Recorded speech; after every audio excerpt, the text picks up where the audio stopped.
knowledge heritage, because you know that a lot of emphasis is there on IKS. This NEP emphasizes flexibility, uh, multidisciplinary learning, holistic development, skill enhancement, and digital integration in education.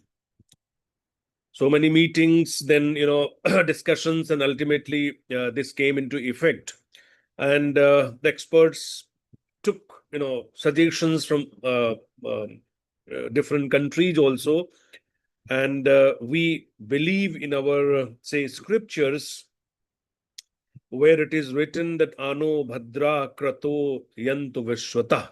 Meaning is that let noble thoughts come to us from all directions. So we're taking all kinds of, noble thoughts from all, directions. Now, when we go through it, read it, then we'll find that, this national education policy, it moves, education away from rote learning to conceptual understanding. Because before I come to my research and development topic, so let me make a proper base of that. This national education policy is a kind of move from rote learning to conceptual understanding, from information to inquiry, from examination to exploration, from teaching to learning. And as far as pedagogical shift is concerned, there's also a kind of shifting or move in education, in this national education policy. As far as this pedagogical shift is concerned, from teacher-centric, we've shifted to learner-centric. From lecture-based, we have activity-based. From memorization to critical thinking. Now, these are some aspects which you will find out in national education policy. We have a different kind of role of a teacher. Teacher is repositioned. NEP redefines teacher. And I always interpret teacher as a person who is having 3 M. First M is mentor. Second is motivator. Third is model researcher. Now, these 3 qualities must be there in a teacher. And when I say the national education policy is actually a shift from degree to discovery, it means NEP shifts education from degree-oriented to discovery-oriented learning. Because our purpose is not just to accumulate degrees, but to discover something. Now, if we want to better understand it, we can say that,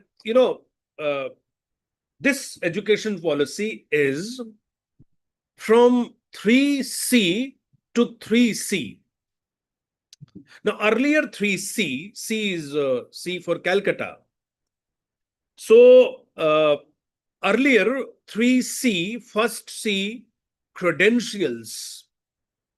Second, completion. Third, cramming. Now, these were the 3 parts in pre-NEP 2020 part. But when you come to NEP, again 3C, clarity, creativity, and critical thinking.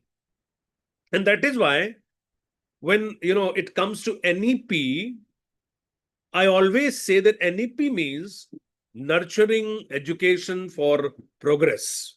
NEP, nurturing education for progress. Where N, I think, stands for new vision for learning. Now, when I say new vision for learning, It means holistic and multidisciplinary education. It means focus on critical thinking, creativity, and practical knowledge. It means flexibility with multiple entry exit option in higher education. This I mean when I say N, new vision for learning. When you come to E for empowering research and innovation. This is what I meant by E, empowering research and innovation. So this part I'm going to discuss later. Now then comes P. P means participation and inclusivity. So the last P, participation and inclusivity, means education for all. And that is why, as you know, that when it was implemented, the target of higher education GER was that it should achieve 50% by 2035. When it was, 2020 or so, this GER was very less.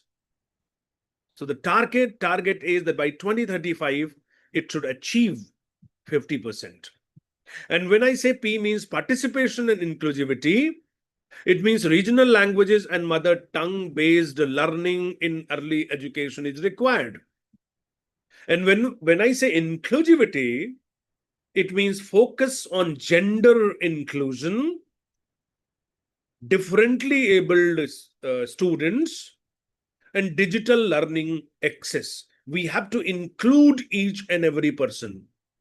In gender inclusion, we have to include all kinds of genders, all kinds of students, including differently abled, and also digital access to everybody. It does not mean that if a person is, living in cities, so he'll be more benefited, and the person who is living in village will be less benefited. So this is actually the purpose, inclusivity, that we have to make a bridge in digital divide. There should not be digital divide. That is what I meant by NEP. Now, when I come to NEP, what are basically 5 pillars of NEP?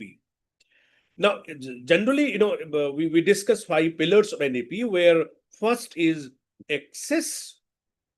Number 1, access. Access means ensuring education for all. Then 2 is equity. Equity means inclusive and fair education system. Third is quality.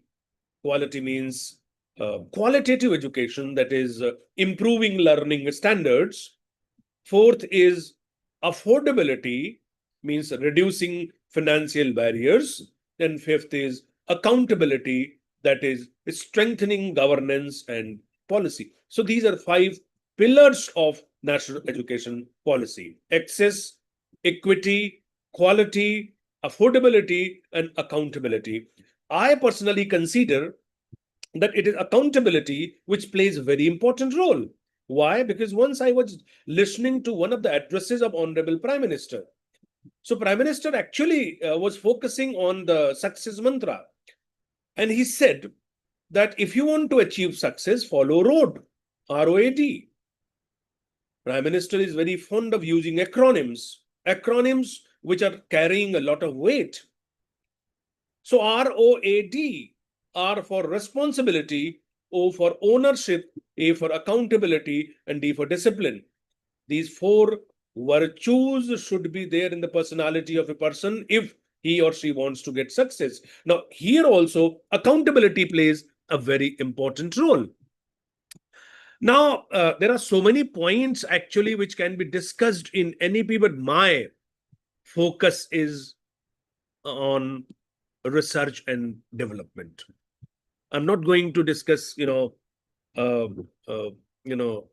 multiple entry, exit, or any kind of thing. But my topic is research and development. When I say research and development, it means a kind of research which is done and how it is used in the development of the country. Now, both research and development are important. Because, Honorable Prime Minister also says that how your research goes from lab to land. It should go from lab to land. Now, when I say research, let me tell you, and all of you are familiar with that, then what is basically original research? मुझे लगता है किसी का mic on है, तो I request the coordinator, the host of the program, to instruct all the participants to turn off their audio.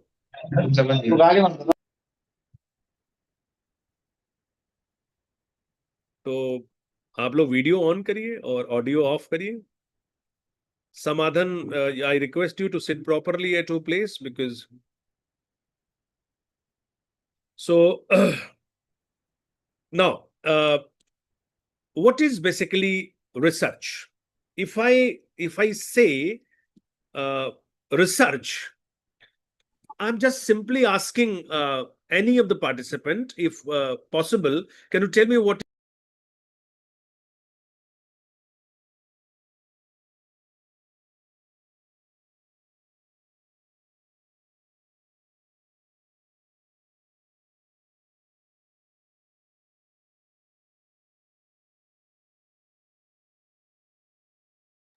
So maybe if you are not able to respond, what I personally think that research, original research, is research that is not exclusively based on summary, review, or synthesis of earlier publications on the subject of research. This material is of a primary source character. The purpose of the original research is to produce new knowledge rather than to present the existing knowledge in a new form that is summarized or classified. This is basically research, and I think you are going to analyze in what way our research is going. I sometimes wonder that, the students basically believe in shortcut method, and there is no shortcut method in research or even in success. They believe in act, fact, tact, and contact. They say that act a bit, collect some fact, do some tact, have some contact, then you can do your research. Act, fact, tact, and contact. This, I think, is not basically acceptable. I personally think that there are 6 C in research. Again, I am telling you that every researcher should have 6 C. Number 1, clarity. Good research should be clear in its objectives and methods. C for clarity. Then number 2, C for credibility. Credibility is very essential in good research. Whatever you are doing, you should do with rigor, you should do with integrity. You should follow the proper research methods. Number 3 is consistency and coherence. There should be the proper coherence in your research.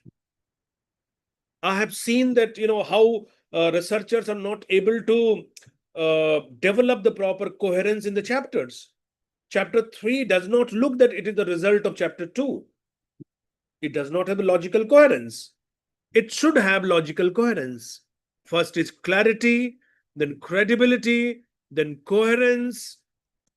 And apart from these, 3C, number 4 comes context. Your research should be contextual. It should be conducted in the broader context. And number 5th is compliance. A researcher should always comply with the ethical standards, with the rules and regulations given by, the bodies, institutions. Or number 6 is contribution. you should try to analyze in what way your research is going to contribute to the domain of knowledge. So we have these 6C, which are very important: clarity, credibility, citation, consistency, coherence. Fourth is context. Fifth is compliance. And sixth is contribution. You have to analyze in what way you are going to do the research. I'm a teacher. When I go to my class, everybody must be facing this kind of problem, that you have a lot of pressure from your seniors, from your HODs, from your principals, that go and cover the syllabus. But I personally, as a teacher, I always say that yes, you should cover the syllabus, but you should also try to discover the syllabus. You have to discover the syllabus. You have to try, you should try to find out in what way this syllabus is going to help the students as far as employability is concerned, as far as ethics and values are concerned. Now, when the experts in NEP, they were planning for this research and development, then they had some models before them, the global models. Now, the global model, one of the models was USA model, that was NSF, the National Science Foundation. Now, this NSF of USA, earlier actually when I collected the data, I found that NSF funds approximately $8.5 billion in research annually. And this is supporting universities, private research institutes, and industries. And all of you must be familiar that the internet, which is Google's early research, GPS, and AI innovations, all are backed by NSF funding. Now, this is only because of that. This is only because of this investment that USA has become a global leader in science and technology. Again, the committee had before it ERC, that the European Research Council. They have also the same kind of pattern. And then NSFC, that is China's National Natural Science Foundation. So all these models were there. Then in 2020, as you know, a strong emphasis is there on research and innovation. And it has made many key provisions. One of the provisions is NRF, that is National Research Foundation. Then established, this NRF, as you know, it is established to provide research fundings across disciplines. It encourages collaborative research between universities and industries. It aims to boost research in humanities and social sciences alongside STEM, that is science, technology, engineering, and mathematics. Now, when you discuss this research and development, I think you are familiar with it, how the curriculum reforms have taken place, how the focus is on research. Now, when the curriculum reforms in NEP 2020 were discussed, as far as research and development concerned, committee actually focused on that research should be integrated in curriculum, because NEP emphasizes inquiry-based, discovery-based, and research-based learning across all levels. As you know, that maybe your universities are also having the 4-year UG program. So the undergraduate programs, they should include research projects, internships, and thesis work to foster a research mindset from the very beginning. Now, multidisciplinary curriculum has also been introduced, because multidisciplinary is an important part of national education policy. Now, multidisciplinary curriculum, it allows students to take courses beyond their core subjects. I mean, if a student is from science background, so science, humanities, and technology can be integrated, can be merged. Now, as I have just told you that we have research-oriented higher education curriculum. Flexibility is there in higher education. Multiple entry exit option is there. the 4-year undergraduate program, which is popularly known as FYUP. It includes research intensive final year. We have credit-based research opportunities. We have credits for the research. Now, the purpose basically is to have emphasis on research. As you know, that vocational and skill-based research curriculum has also been included, like skill-based, where AI, robotics, and all of them are included. Apart from that, some public and private investment has also been increased by the government in order to focus on that research part. We have the digital transformation and AI-driven research also. The emphasis has been made on the establishment of the virtual labs for research and innovation. Focus on AI, quantum computing, big data, and emerging technologies. All of them are discussed here. We have also internationalization of research. NEP basically focuses and encourages collaborative research with foreign universities, creates a global, research ecosystem for Indian scholars. It has also made provision for incentives for high quality research and patents.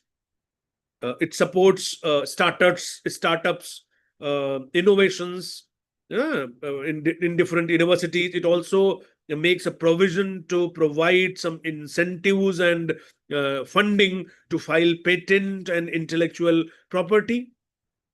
Then we have RDCs, that is research and development cells in higher education institutions. Now we have the mandate of UGC, that UGC mandated research and development cells in universities to streamline research efforts, focus on innovation, entrepreneurship, and technology transfer is there.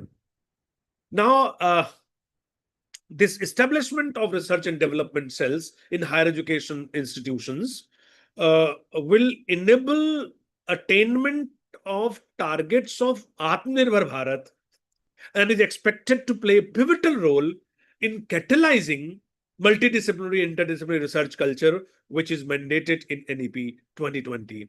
Now, what I personally feel that in higher education, we should maintain academic integrity, as I told you about 6C, that we have to maintain academic integrity also while doing the research. And this is again and again focused by UGC. And I personally feel that the word HEART, HEART, should be there in all researches. H, honesty. Being truthful in all academic work, avoiding plagiarism, cheating, misrepresentation. H. Then E, ethics.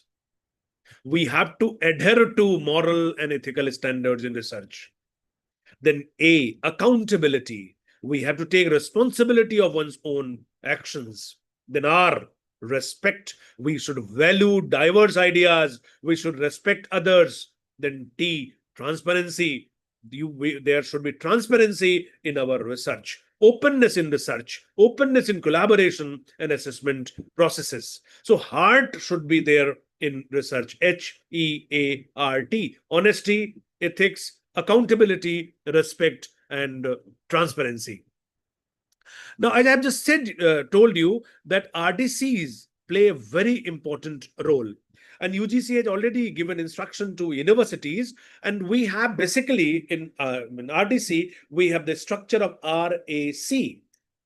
As per UGC guidelines, RAC is basically Research Advisory Council, RAC. In Research Advisory Council, we have chairperson. Chairperson is vice chancellor or principal or their nominee. And then we have director, research and development cell, who is the convener of the RAC. And then we have many key committees which comes under RAC. Committee 1 is finance and infrastructure. Now, this committee on finance and infrastructure, it manages research funding, grants, and resources. Committee 2, research programs and policy development. It basically formulates policies and all. Committee 3, collaboration and community. It basically strengthens industry academia partnership. Then Committee 4, product development, monitoring, and commercialization. It focuses on innovation, patents, and commercialization of research. Then comes Committee 5, which is IPR, legal and ethical matters. It ensures intellectual property rights protection, legal compliance, and ethical standards in research. So these are the 5 committees which are under RAC. Now, Honorable Prime Minister, while he was speaking in one of the programs, and he said that India will become PUSP by 2047. He said, I think in September 2024. But how can this be achieved? This can be achieved only by good research. And what is basically PUSP? PUSHPA. Now, by PUSP, he said first P, Progressive Bharat, U, Unstoppable Bharat, S, Spiritual Bharat, H, Harmonious Bharat, P, Prosperous Bharat, and last A, Atmanirbhar Bharat.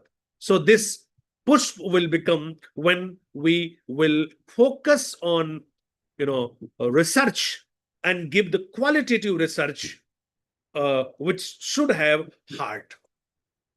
Now, there are so many implementations which have been done so far. So what we have seen that how UGC, how universities have implemented after the declaration of these policies.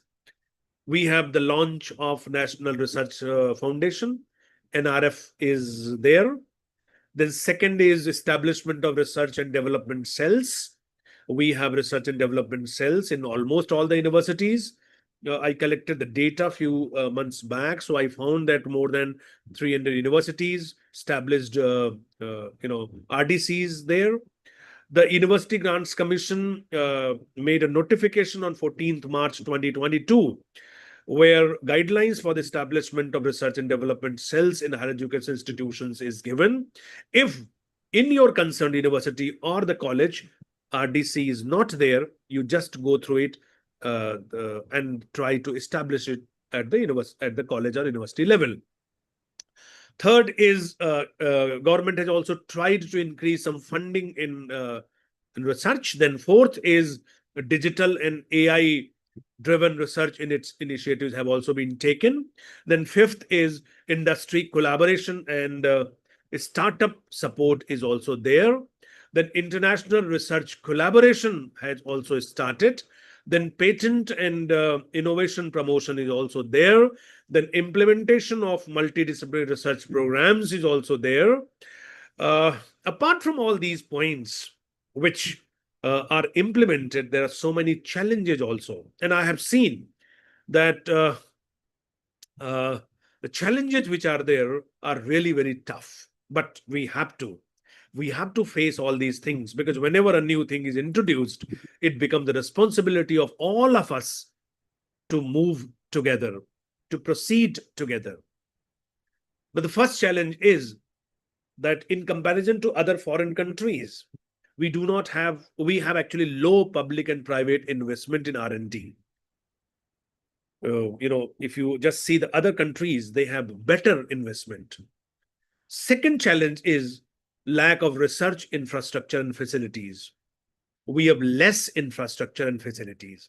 Many universities and college, they lack well-equipped research labs, funding for projects and access to advanced technology. They have limited high-performance computing facilities, AI labs, all these things. So this is one of the major challenges. Third is bureaucratic and funding delays. I think maybe you must have also encountered with this, that we have very lazy, cumbersome administrative processes and delays in research grant approval and all that. You have applied, it is sanctioned also, but it takes time to release the fund and all that. So that is why the proper things cannot be done at the proper time. The fourth challenge is low industry academia collaboration. We have very low industry academia collaboration. We have in USA, Germany, we have a huge industry academia collaboration. So the basic challenge in India is that it has to increase the industry academia collaboration. We have limited patent filings also. We have limited technology transfer also. We have limited startup incubation also in universities. So our purpose is to increase all these things. Now this challenge can be met out by all of us. Next is shortage of skilled researchers and faculty.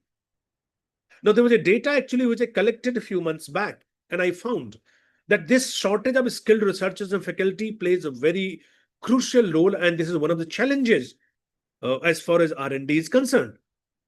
India has only 255 researchers per million people, while countries like China has 1,300 and USA has more than 4,300.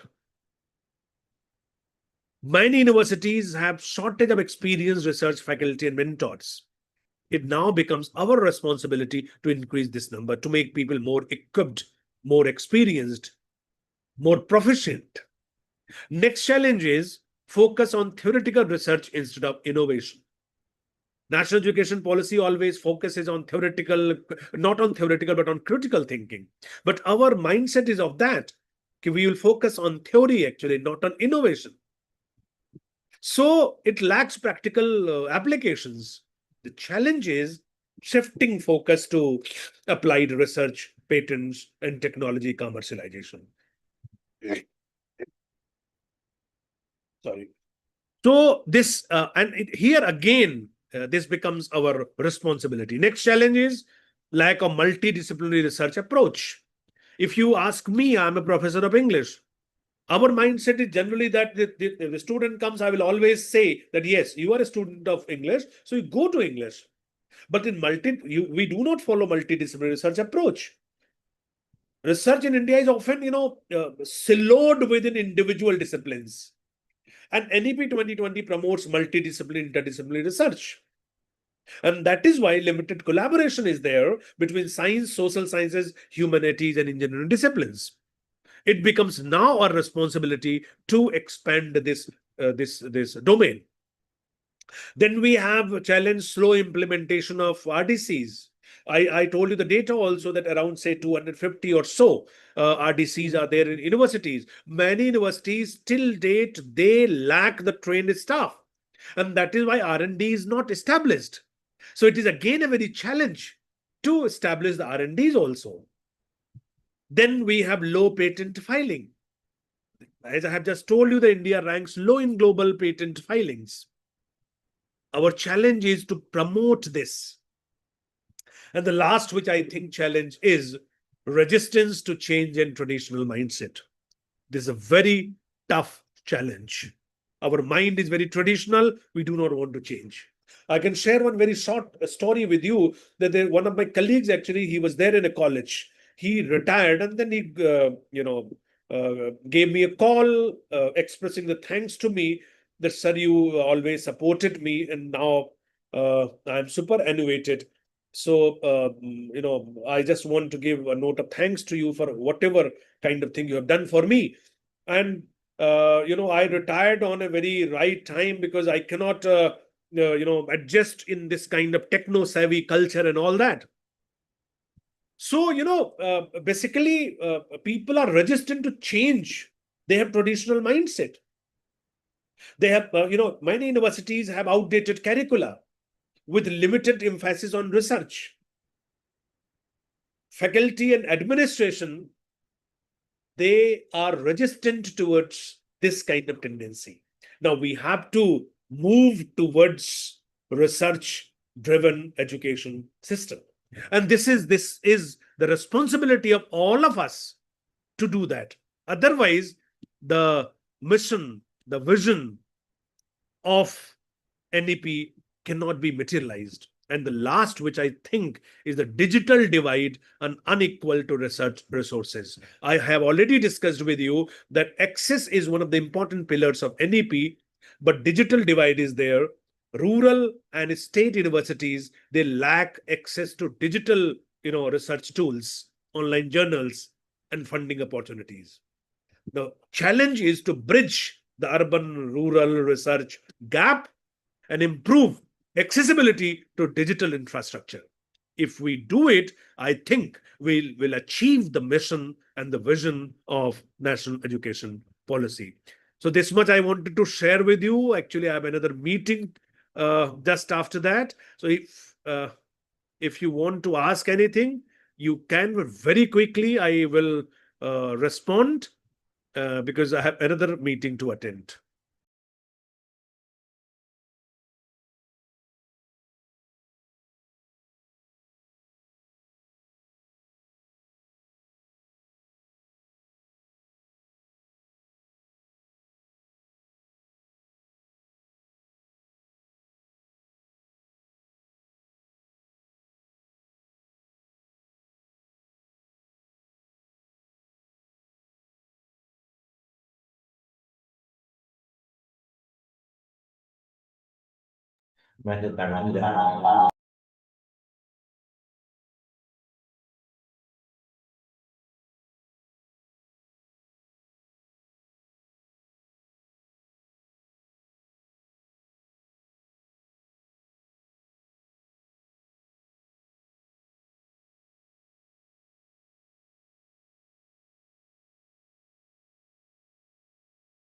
If there are no questions, then we can leave now.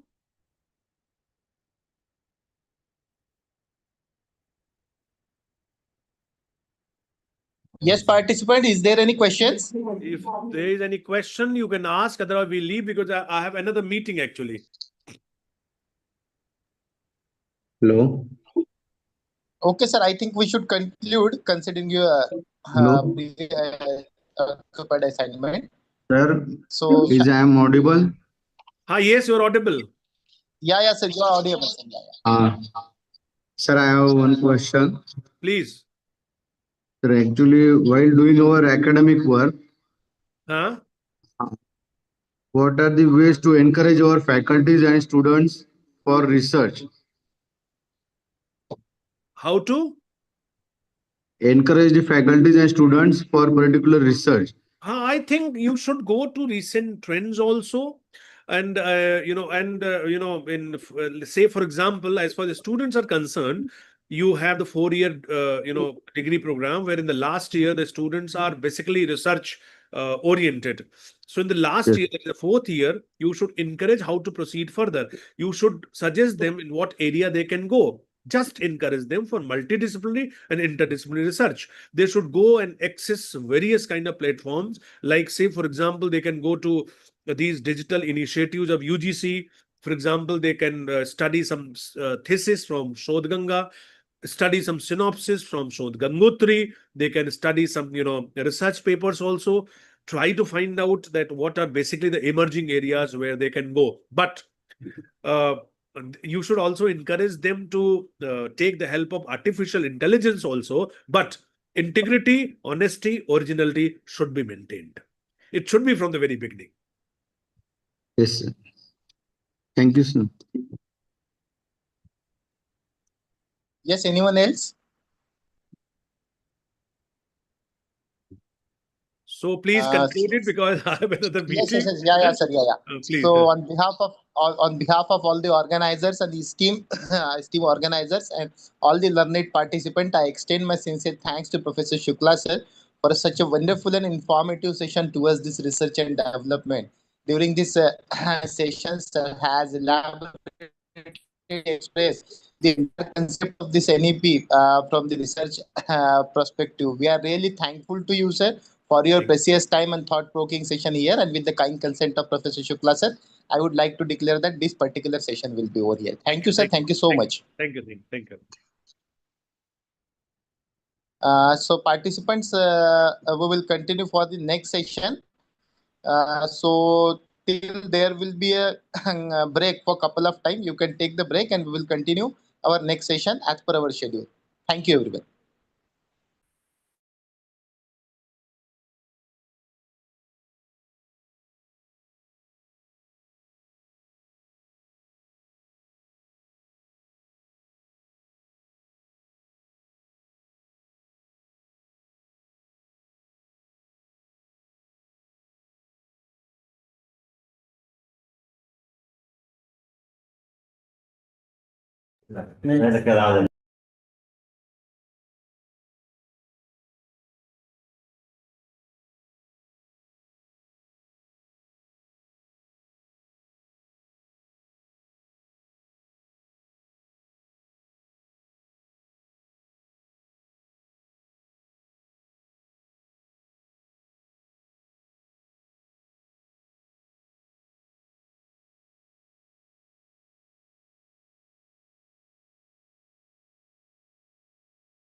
Hello participants. Next session is at 3:30 p.m. So I'll join before 5 minutes at 3:25 p.m. Thank you.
Hello, am I audible? Am I audible? Hello, am I audible? Yes or no? Yes, sir. Yes, sir. Thank you. Thank you very much. Thank you.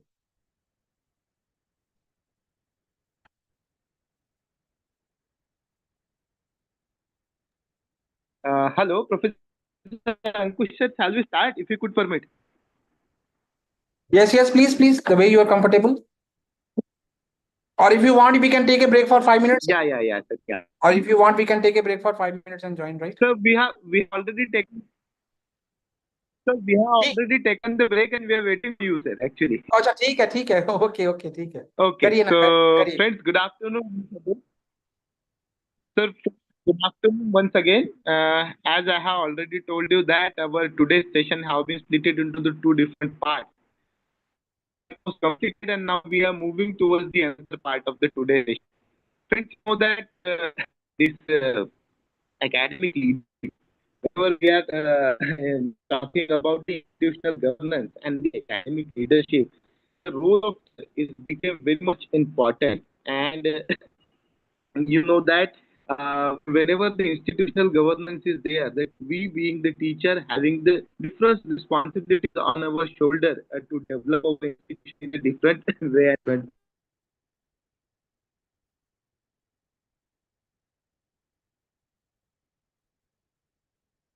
I'm not getting your voice. I'm sure my voice is reaching there. Yes or no? Hello. Yes, sir, you are audible. Okay. Because from your end, I think it was not there.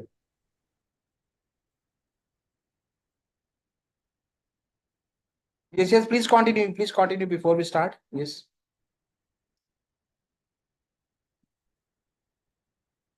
Yes, sir.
Hello, sir.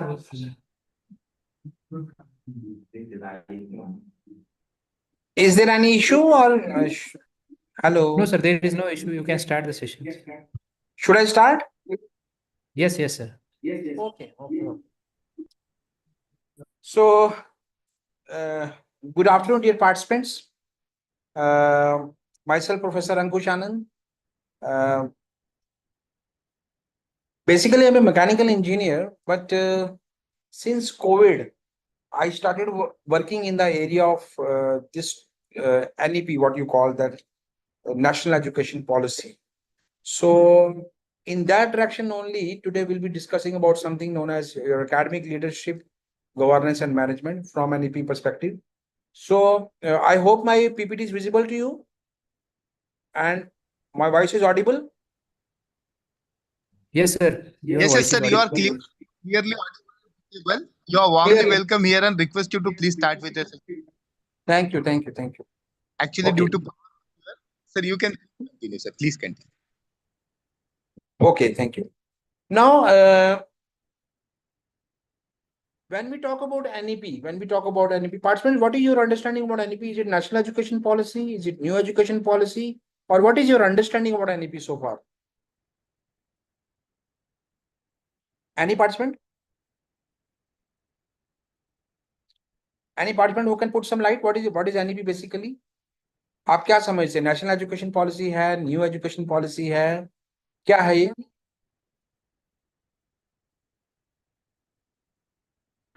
National education policy, ठीक है. कुछ लोग इसको समझते हैं national education policy. Some people believe it is new education policy. I have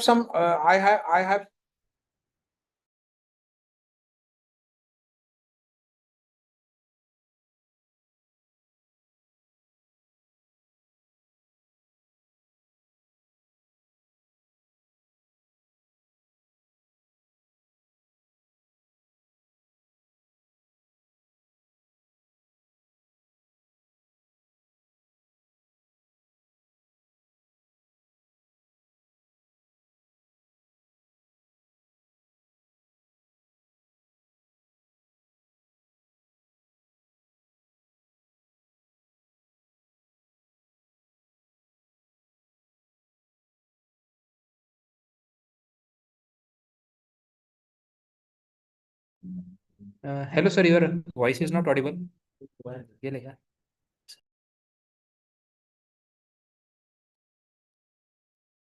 Yes, sir. Sir is disconnected due to some technical glitch. Please wait for 1 minute. I think there will be some power cut or the restart of device.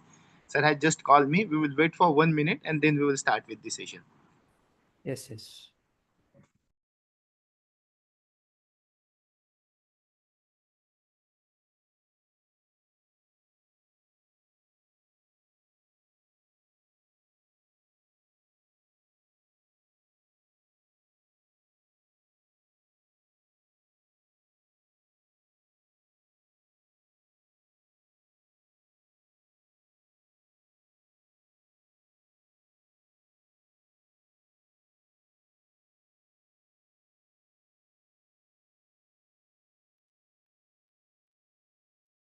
Okay, मेरी आवाज आ रही है आपको? Am I Yes, audible? yes, Ankush sir. Yes, yes. Okay, thank you, thank you. Okay, let me share the PPT because just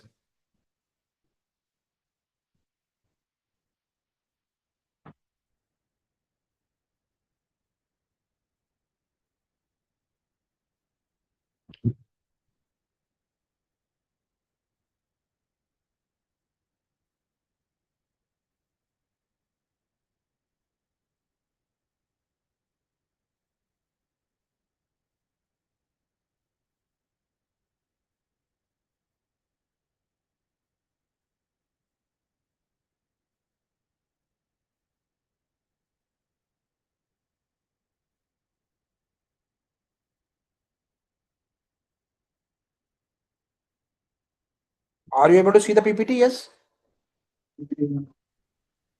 No, sir. Are you able to see that? No. No, sir. Yes, right now it is sharing, sir. Yes.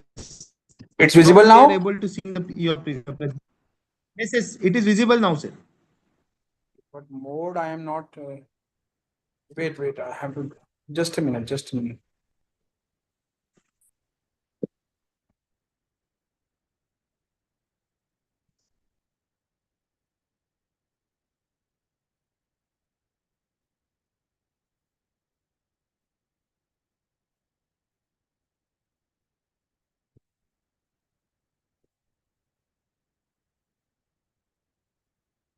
मैं कर रहा हूँ एक second.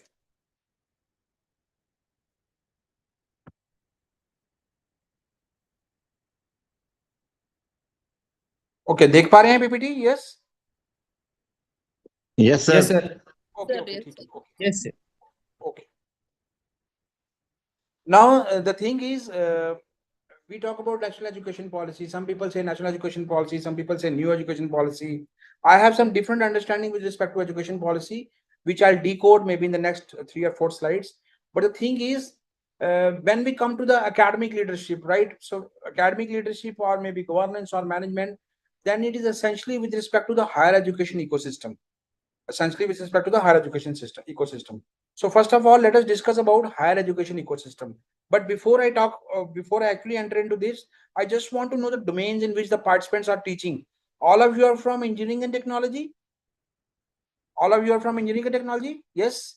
Yes, sir. Yes. Anyone from management? Anyone from pharmacy, political science, sociology, economics, botany, zoology? No.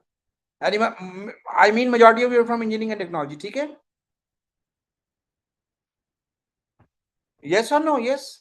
Please confirm. Yes, sir. Yes, sir. Okay, Yes, okay. sir. Yes, Okay. sir. So majority of you are from engineering and technology. Okay. Now, as I was talking about the higher education ecosystem in India, can anyone tell me? क्योंकि हम बात करने वाले हैं academic leadership की, तो अगर हम इंडिया में बात करें, how many number of colleges or universities are there in India? Bharat देश में. Any idea? Any approximate answer you have? Any participant who can answer? See, I am also a mechanical engineer. I also studied in Maharashtra, right? I studied in Nagpur. I studied in Maharashtra. Dr. Jan, please unmute yourself and then speak. Dr. Tushar, Gujarati. Yes, sir. There are more than hundreds of universities. Hundreds. There will be Hundreds many universities. universities. Not that way. Not that way. Hundreds universities. Not that way. Anyone having any idea? No one. Okay.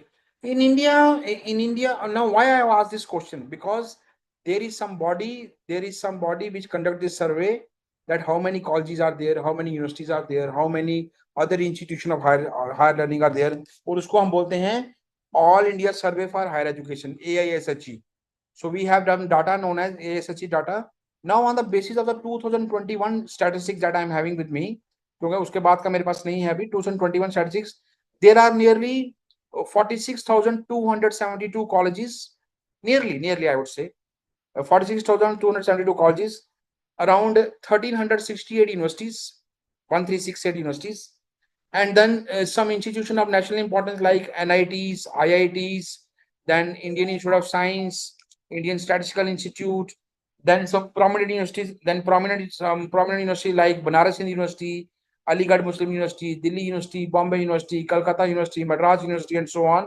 क्योंकि पहले हम इसको दिल्ली, बॉम्बे, कलकत्ता, मद्रास बोलते थे, तो अब तो Mumbai, Kolkata and Chennai बोलते हैं, right? And apart from that, with due respect to every education institution of the country, so in India we have a very big education structure as far as this higher education is concerned. Now in these educational models, if 142 crore plus is the population of the country, how many number of learners, I means these young men and women, should I continue in English only, or I should use Hindi also? English is fine otherwise? English is comfortable with everyone? Yes, participant, please confirm, any one or two. Yes, sir. English is Yes, sir. fine. Yes. English is compatible with everyone. Okay, ठीक है. Yes. Okay, so if 142 crore plus is the population of the country, then how many number of learners, means men and women, they join the process of higher learning every year? Means कितने लोग colleges और universities में दाखिला लेते हैं, admission लेते हैं, प्रवेश लेते हैं हर साल, अनुमान के तौर पे? अगर 142 करोड़ भारत, 142 करोड़ प्लस ही बोलेंगे वर्ड में, भारत देश की अगर आबादी है, जनसंख्या है, तो कितने बच्चे बच्चियां स्कूल, कॉलेजेस और यूनिवर्सिटीज में एडमिशन लेते हैं? Dr. Tushar, unmute yourself. Dr. Tushar, unmute yourself. Yes. Yes, sir. There may be 5 to 10% people, maybe young people. 10%. 10% is 14 crore in higher Yeah. education. 14 crore in higher education is comparatively a bigger number you're talking about, but it is certainly somewhere between 4 to 5 crore. Okay. हो सकता है उससे ज्यादा भी होगा, but मैं 4 से 5 करोड़ मान के चल रहा हूँ, राइट? Yes. बट हाँ, आने वाले कुछ सालों में हो सकता है इतना नंबर हो जाए जो आप बोल रहे हैं, बट आज की डेट में अगर हम मान के चलें, it is in several millions, and if 1 million is 10 lakhs, let us say 4 to 5 crore of people, they join these institutions of learning. So they join these institutions of higher learning to pursue any course or a program of study based on their choice, based on their interest. So different courses and programs are there. Now at the end of the day, what the user expects, what the learner wants, anyone who can answer? At the end of the day, there are two possible dimensions which we have to address. So what are those? Either he or she will be job seeker, or he or she will be job giver. या वो रोजगार मांगेगा या रोजगार देने वाला बनेगा. Majority of us are job seekers, and others, they may be job givers. So when we say job givers, they may become entrepreneurs. They may have their own enterprise or industry or business model or any corporate or any company or something like that. And there may be some who will say, no, we will offer jobs. We will not search for job. We will offer job. Both are good. But the question is, where are the jobs? Do we have ample number of employment opportunities which we can cater to our youth? This is the major challenge. Okay. Now, if I ask someone that why NEP was introduced or launched, can anyone answer? What was the need for introducing or launching NEP 22? क्योंकि मैं सीधा academic leadership पर jump नहीं करूंगा, मैं सीधा academic leadership पे नहीं आऊंगा. Because जब हम academic leadership को discuss करेंगे, majority of the things, especially in Maharashtra colleges, because I myself has been a product of university from Maharashtra, specially from engineering and technology. So जितनी एकेडमिक हम leadership की बात करेंगे, ये सब चीजें ऑलरेडी वहां पे होती हैं और होती आ रही हैं कब से। बट उसके पहले हम ये जानने की कोशिश करेंगे दैट NEP 2020 को क्यों लाया गया, what was the need for introducing और launching NEP 2020। Any participant who can answer, I will wait for your response. Yes, what was the need for introducing or launching NEP 2020?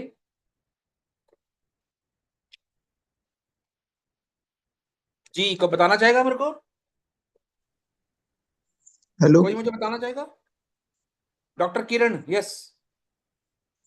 Skill Kiran work Kanade, force, skill work force, requirement skill of skill workforce. Work. आप कौन से विषय से हैं sir? Doctor किरण, आप कौन से विषय से हैं? हेलो, आप किस विषय के टीचर हैं? किस विषय के हैं आप?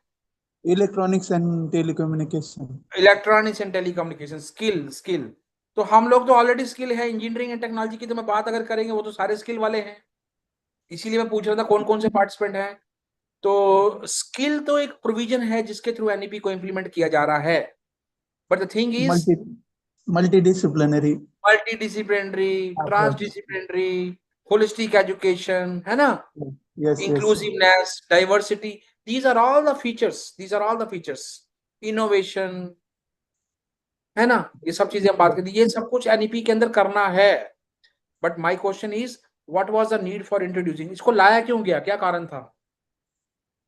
Okay, the first education policy in India was launched in the year 1968 by the then Prime Minister of India, late Srimati Indira Gandhi ji, in 1968, considering the expertise available, considering the infrastructure available at that time, and also keeping in view the fact that a large number of learners are to be registered or enrolled into the process of learning. So first education policy was launched. Then in the year 1986, another policy called NPE, that is the second policy of education. So NPE, so it was launched in 1986. Then in the year 2009, there came an act called Right to Education Act, RTE. And then in 2014, with the government being taken over by our Honorable Prime Minister Shri Narendra Modi ji, the process of introducing a new system of education for the Indian society was launched. And it was in the year 2020, that was on 29 July 2020, that whatever we are having today, that is the NEP 2020 model, that was formally launched by our Honorable Prime Minister Shri Narendra Modi ji in the presence of the then Education Minister. But सवाल मेरा यही है कि NEP को क्यों लाया गया, कारण क्या था लाने का? कोई बात करना चाहेगा? We have a very good number of participants who are attending this program. Yes, anyone who would like to answer? unemployment. Yes. The idea was to address the problem of unemployment. So it was not basically unemployment, but the thing is to make the youth of our country more and more employable. अब आज का जो हमारा discussion है, because हम सब लोग engineering and technology के फैकल्टी हैं, कोई मैकेनिकल का होगा, कोई सिविल का होगा, या डिफरेंट स्ट्रीम्स के सारे होंगे, इलेक्ट्रिकल, इलेक्ट्रॉनिक्स, कम्युनिकेशन, टेलीकम्युनिकेशन, ये और भी आजकल बहुत सारी ब्रांचेस आ गई हैं। आज से 25-30 साल पहले जब हम पढ़ते थे तो लिमिटेड मॉड्यूल्स अवेलेबल थे। बट आपके साथ अगर बात करेंगे स्किल की और इसकी, तो I am not going to talk about skill, but I am going to talk about the other dimensions of NEP, and then we'll try to connect the academic leadership component into that, right? So जैसे doctor किरण ने बोला unemployability को address करना, तो not exactly unemployability को address करना, but yes, to a great extent the idea was to make the youth of our country more and more employable.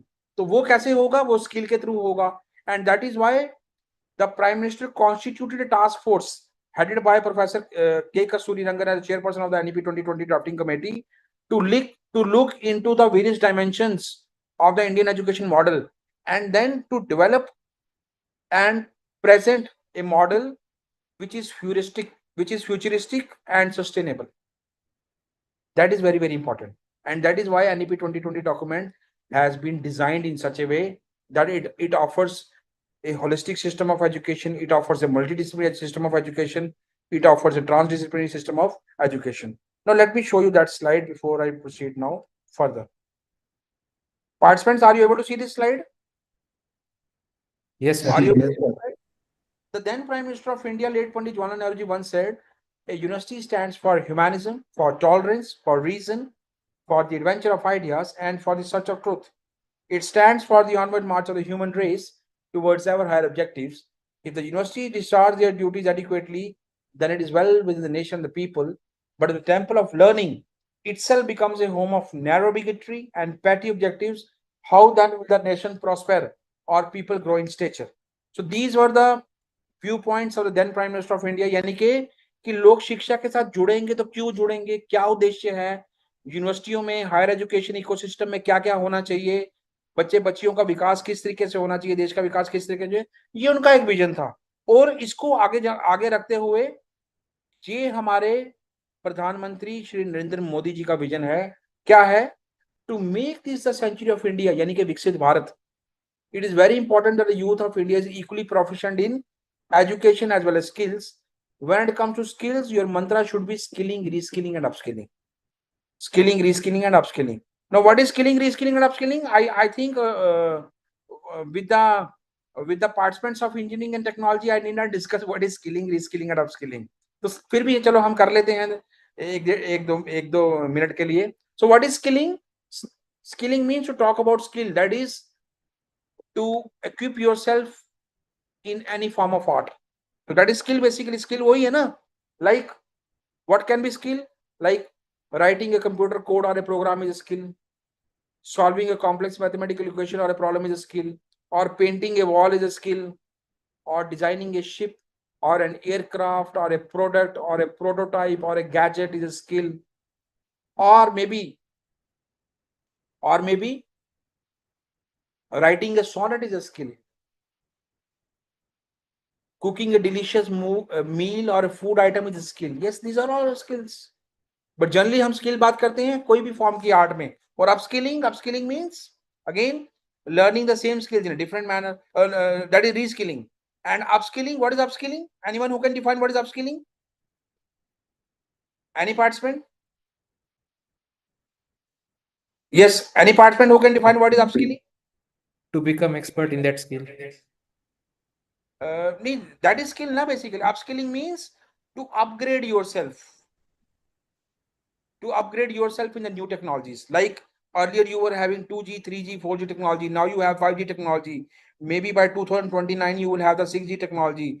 You have 3D printing, additive manufacturing, and you have your robotics, mechatronics, right? Artificial intelligence. These are all technologies. To equip yourself in these technologies. These means the upgradation based on the research and development. Whatever upgradation is there. अब मैं इनकी बात क्यों कर रहा हूँ? हालांकि skill development मेरा टॉपिक नहीं है, but we will try to connect it through academic leadership. तो अब हम आते हैं academic leadership पे. Who is a leader? Leader कौन होता है? Who is a leader? मैंने अभी आपको पंडित जवाहरलाल नेहरू जी भी दिखाए, वो भी लीडर थे. नरेंद्र मोदी जी दिखाए, वो भी लीडर थे. ये तो हो गए पॉलिटिकल लीडर. बट एक लीडर में आप क्या मानते हैं? Who is an पहले आप बताइए, who is an academic leader? Who is an academic leader? Yes, participant, who is an academic leader? No one? Who is an academic leader? Sir, he should be good academician, good administrator, and should have some good skills that can be applied to his juniors and friends, leaders time. Dr. Harshal Rane. Dr. Yes, sir. Harshal, you are a faculty of which department? Mechanical engineering department, Oh, sir. mechanical. You belong to my own fraternity. I am also mechanical engineer. Good, good. Which institute you belong to? SND College of Engineering. That comes in the Yeola city of Maharashtra state. Okay. So for how long you have been teaching?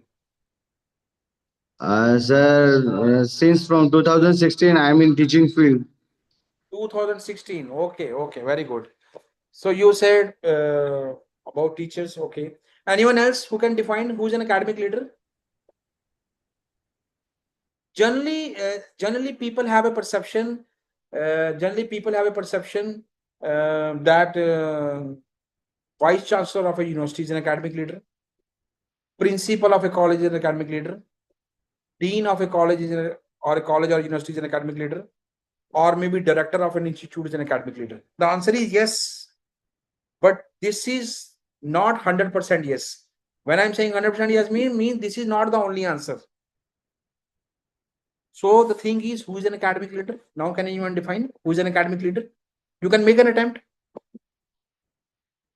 Yes, Dr. Sheetal Yadav, can you try? Or maybe Dr. Kanchan Shinde? Okay, let me ask that way. How many of you are there who have the experience less than 2 years in teaching? How many of you are there who have experience less than 2 years in teaching? No one? How many of you are there who are having experience up to 5 years in teaching? 2 साल के experience वाले कितने लोग हैं? 5 साल के experience वाले कितने लोग हैं? Am I audible or not? Doctor Yes. Yes, sir. Yes, sir. Okay, Yes, okay. sir. Okay. Okay. So 2 साल वाले भी नहीं है, 5 साल वाले भी नहीं है. Okay. Almost everyone is here having more than 2 year experience. Yes, yes. Yes, sir. All faculties are here having 2 to 3 years of experience or more than 5 years. Okay, 5 years of experience. Now, why I'm asking is because I want to listen from them. What is their understanding about academic leader? कौन होता है academic leader? कौन होता है?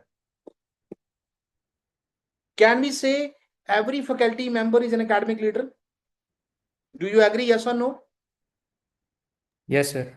So it is not only the principal of a college, it is not the vice chancellor of a university, it is not only the director of an institute. No doubt they are the academic leaders, but by and large, every faculty members in one form or the other is an academic leader. But before we actually go into academic leadership, let us first now try to see what are the traits of a good leader. What are the traits of a good leader? Are you able to see this slide? Are you able to see this slide? Yes, sir. Yes, sir. Yes. The most important to start with, the first trait of a good leader is he or she should be exemplary. Means he or she should be an example for others, for the society. He or she should be visionary. He or she should be decision maker. When we say decision maker, it means there are many number of times in which we have seen people that they are not able to take decisions, irrespective of the fact that the outcome of decision may be positive or negative, but still they are not able to take decision. ले ही नहीं पाते हैं decision. कुछ भी कारण हो सकता है, but decision नहीं ले सकते हैं. So a leader must have the decision making capability. Next, a good leader must be a team builder. Means he should believe in the concept of a team, he should believe in the concept of community, he should believe in the concept of task force, something like that, right? Then a leader must be a risk taker. There are situations where the leaders have to take risk, because when they take risk, again it may have element of positivity, it may have element of negativity in terms of its success or failure. It means its outcome may be positive or negative, so it means element of risk is involved many number of times, not always, but many number of times.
Hello, Ankush sir, your PPT is not visible, sir.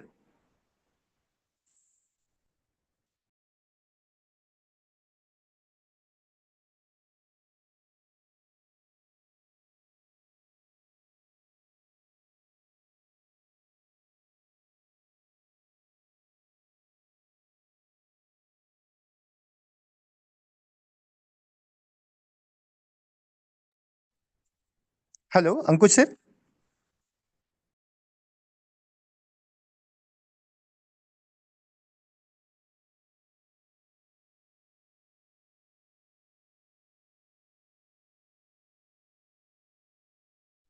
Participants, am I audible? My voice is audible?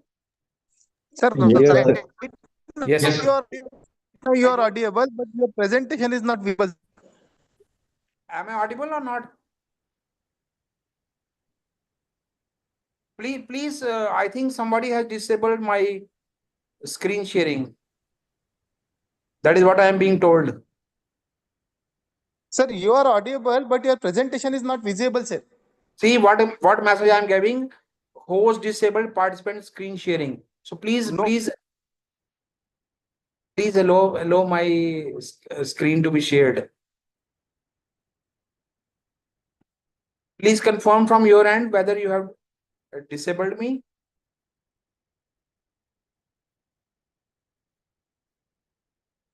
Yes, Dr. Tushar, please confirm from your end.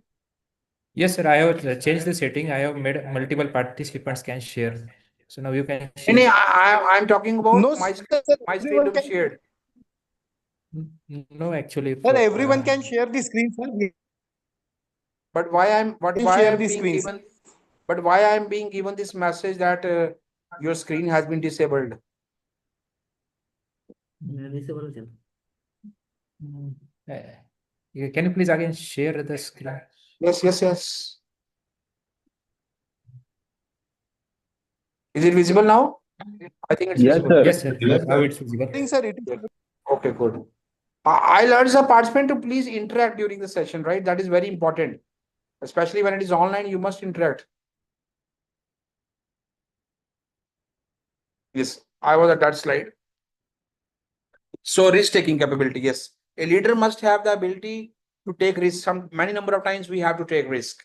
And then you have something very, very important. That is the element of empathy. So what is empathy? Anyone who can tell me what is empathy? Dr. Sachin Shedke? Or maybe Dr. Rajna Patil, what is empathy? How you will explain the term empathy? Am I audible or not? No. Am I audible or not? No. Yes, sir. You are audible. Okay. Can anyone tell me what is empathy? Dr. Tushar, you try, okay, because I'm able to see you clearly. Dr. Tushar, what is empathy? Actually, I actually don't know, sir, empathy. Huh? No, actually, I Do you don't know know, what is sir. empathy? Do you know what is element of empathy? Empathy is realizing the position of someone. कि किसी के दुख को, किसी की दर्द को, किसी की तकलीफ को महसूस करना, उसको एम्पैथी बोलते हैं। कि इसको तकलीफ हो रही है, इसको अच्छा लग रहा है, इसको बुरा लग रहा है, इसको कष्ट हो रहा है, इसको पीड़ा हो रही है, या इसको पैसों की जरूरत है। Empathy, right? इस तरीके की भावना रखना very very important in any leader. I come to academic leadership. Motivation. A leader must motivate, a leader must inspire. Unless and until you don't have the element of empathy in a leader cannot be a good leader. A leader cannot be a good leader. Now, this is something I have talked about the leader in general. So I have put the pictures of Mahatma Gandhi ji, I have put the picture of Adolf Hitler, I have put the picture of Mr. Nelson Mandela, and one picture I have put from this, taken from the Srimad Bhagavad, in which some dialogue is going on between Shri Krishna and Shri Arjun. So they were considered leaders in their societies.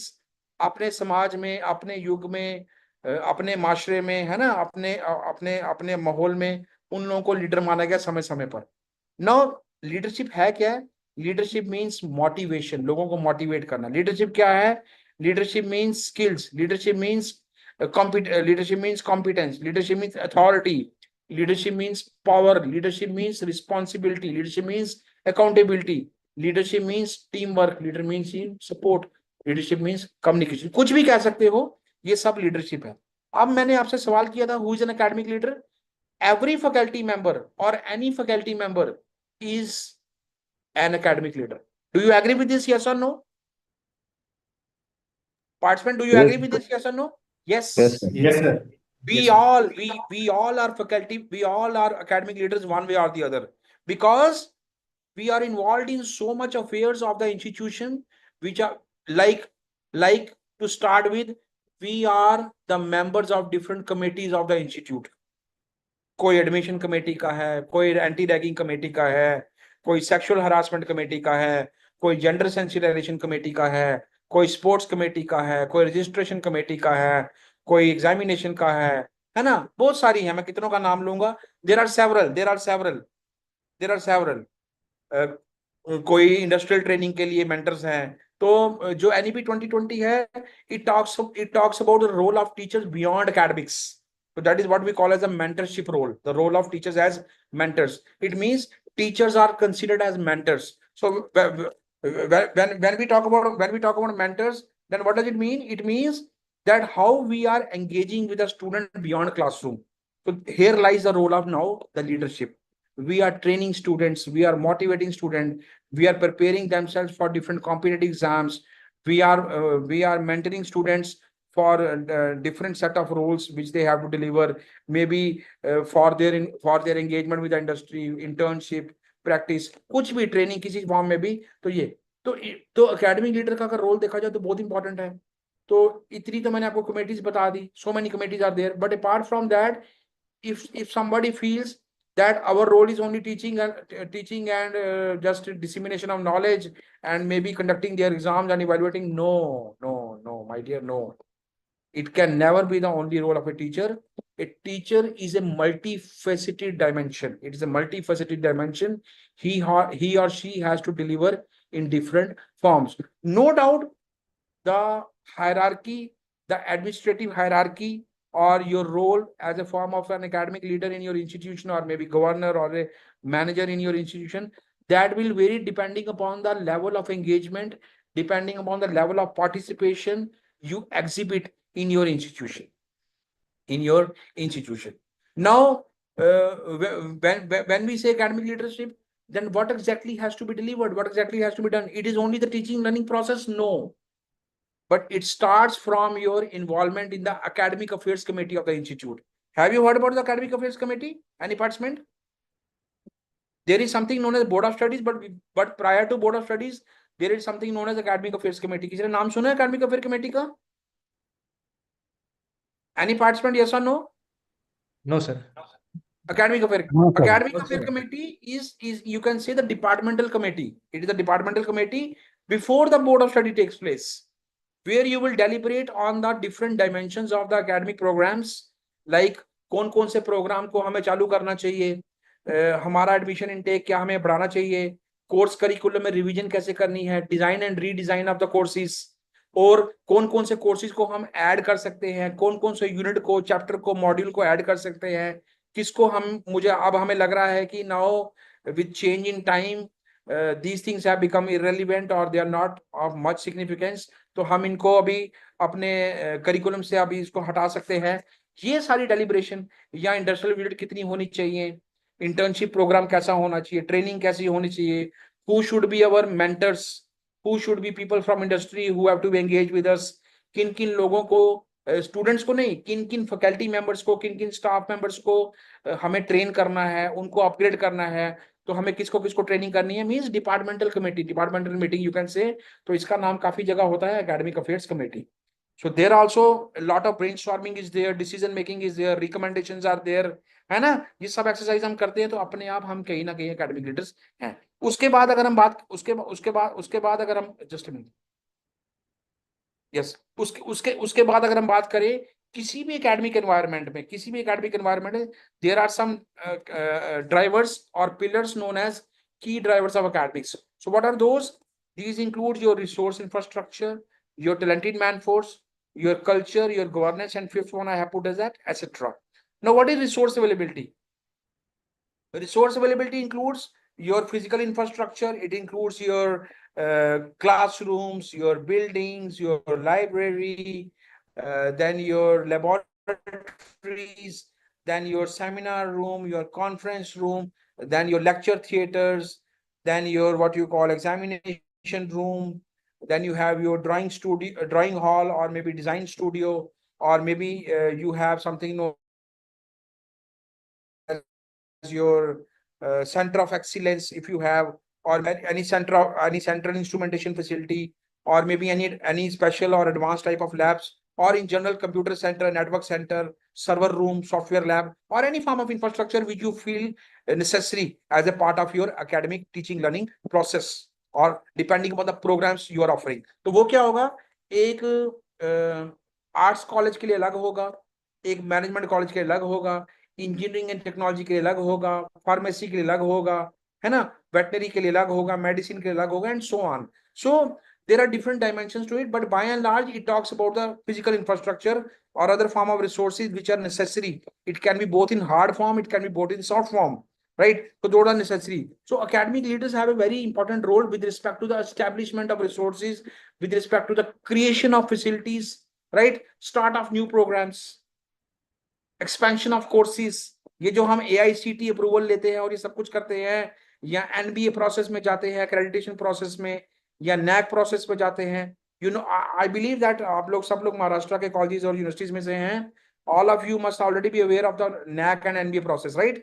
Because it is such a rigorous process, it is such a rigorous exercise in which we are trying to map, we are trying to synchronize almost each and every element of our organization.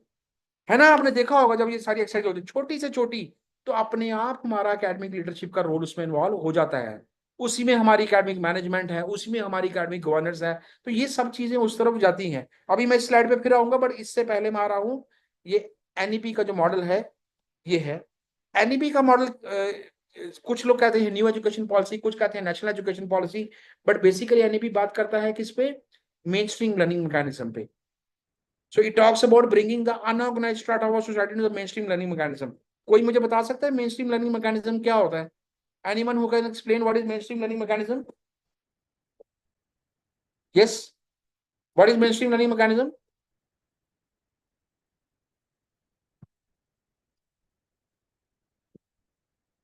Mainstream learning mechanism means the formal process of education. It means the formal process of education. That is the mainstream learning mechanism. It means encouraging your kids, encouraging the youth to join schools, colleges or universities, and registering or enrolling themselves in a particular course or a program of study. इसको हम बोलते हैं mainstream learning mechanism. जो big cities हैं, major towns हैं, clusters हैं, या urban population है, वहां पे इसकी जरा प्रॉब्लम नहीं आती है. बट जो दूर दराज के इलाके हैं, गांव देहात है, पहाड़ी क्षेत्र है, सीमावर्ती क्षेत्र है, या कोस्टल एरियाज है, वहां पे इसकी प्रॉब्लम आती है, because many number of people still do not join the process of learning. Any participant who can answer why people do not send their kids to schools or colleges or universities, especially in rural areas? गांव में क्यों नहीं भेजते हैं माता पिता अपने बच्चे बच्चियों को स्कूल, कॉलेज, यूनिवर्सिटीज में? क्योंकि एकेडमिक लीडरशिप का बहुत ज्यादा रोल है इस समस्या को हल करने में. क्यों नहीं भेजते हैं? क्यों नहीं भेजते हैं? Any participant who can answer why people are not sending their kids to schools or colleges or universities in rural areas? No one would like to answer? Sir, in rural areas, facilities available related to academic is less. हाँ, Skill या कह set may सकते be हैं not available, which is required for particular field. accessibility, affordability, socio-economic reasons, है ना, transportation resources, और क्या हो सकता है, safety and security of female child, ये भी एक रीजन है. और क्या हो सकता है, लैक ऑफ अवेयरनेस और uneducated period, lack of awareness, societal myths and beliefs, Sir, mental sometimes rut, ये experts कुछ are चीजें not हैं जिसके कारण available. पेरेंट्स नहीं भेजते हैं. एक that is what the physical infrastructure. इस स्लाइड को हम थोड़ा डिस्कस कर लें. So it talks about universalization of education.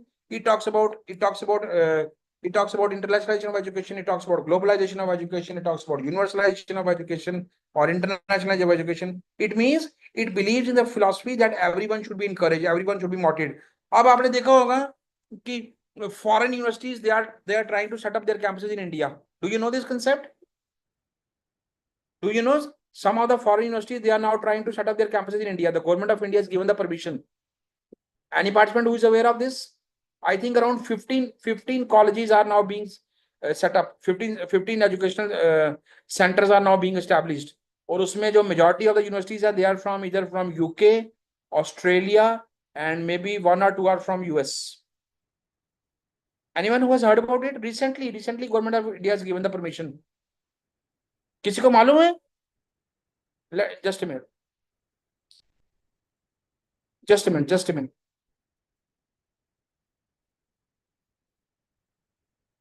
See, my screen sharing, I am told it has been stopped. Participant, please give me permission.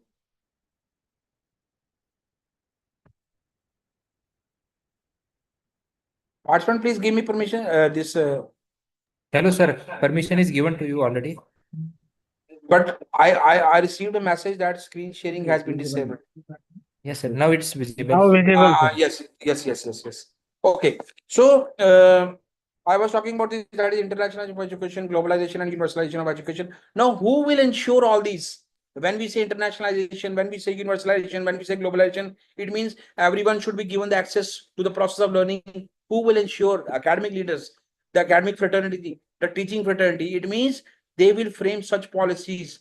They will design such curriculum. They will design such programs of study so that more and more people are attracted towards the process of learning, irrespective of the caste, color, creed, sex, ethnicity, or geographical location, such that everyone is welcomed, everyone is encouraged to join the process of learning. तो इसकी हम बात करते हैं global system of learning. और NEP बात करता है learning through networking. Since we are living in the era of internet, we are living in the 21st century mindset. So here technology has a major role to play. That is why offering courses through digital platforms like SWAYAM, NPTEL, MOOCs, Coursera, ADX, and all that. Since you people are already from the fraternity of engineering and technology, so we people already had been doing all these things, right? MOOCs अभी नया नाम आ गया, पहले इसका क्या नाम था जो हम लोग करते थे? कोई मुझे बताएगा? MOOC तो अभी नाम है, हम लोग क्या करते थे इंजीनियरिंग एंड टेक्नोलॉजी में, जो टीचर्स एनरोल करते थे अपने आप को? Have you heard about program called NPTEL, जो IIT बॉम्बे से चलता था? Swayam NPTEL, national programme on technology enabled learning. Are you aware of? Yes, sir.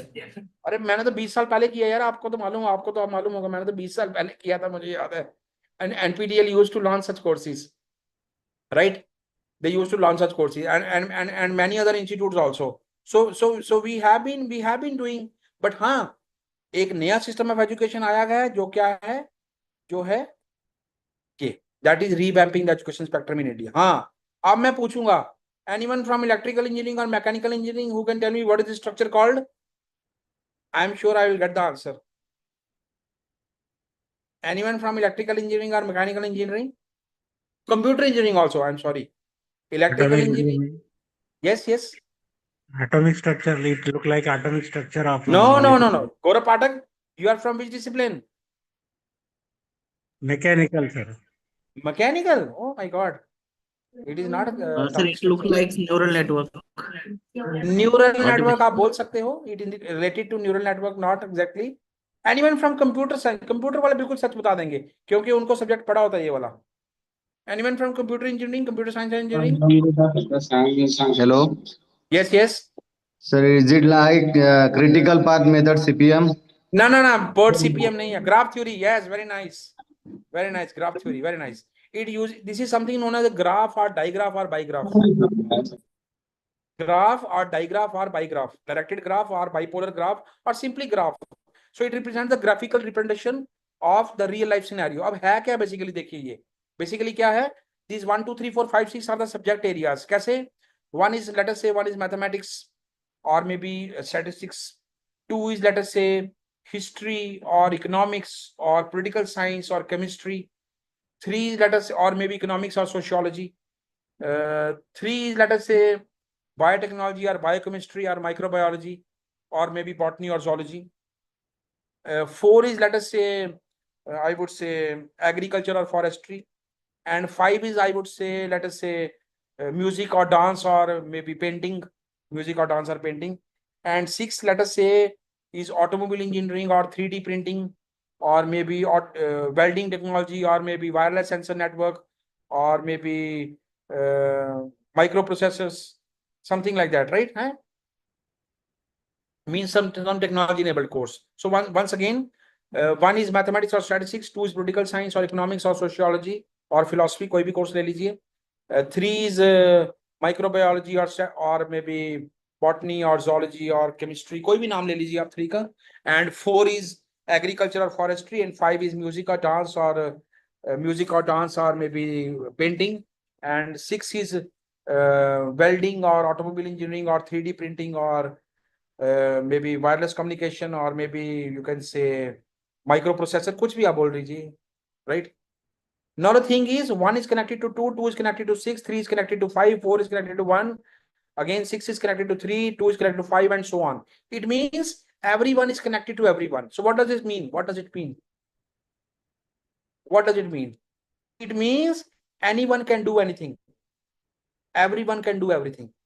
So it means a learner of mathematics, if he or she is interested to pursue a course in 3D printing or automobile design, or maybe agriculture, or maybe forestry, or maybe biotechnology or bioinformatics, he or she can do it. Similarly, a learner of political science, if interested to pursue a course in statistics, or maybe welding technology, or maybe dance, he or she can do it. So don't you think it is a highly flexible system of education? It is a highly flexible model of learning in which everyone can do anything, anyone can do anything. कोई भी कुछ भी कर सकता है.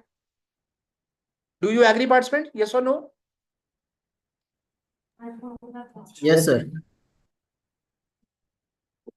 So can we say it is something known as a flexible education system in which there are no boundaries, no constraints, no barriers? कोई भी कुछ भी कर सकता है, कोई भी कुछ भी सीख सकता है. So यही तो है हमारा academic bank of credits. That is what we are offering. जो ABC है, academic bank of credit, that is ability enhancement course, value-added course, and skill enhancement course. I am sure you all are aware of this ability enhancement course, value-added course, and skill enhancement course. Yes or no? Yes or no?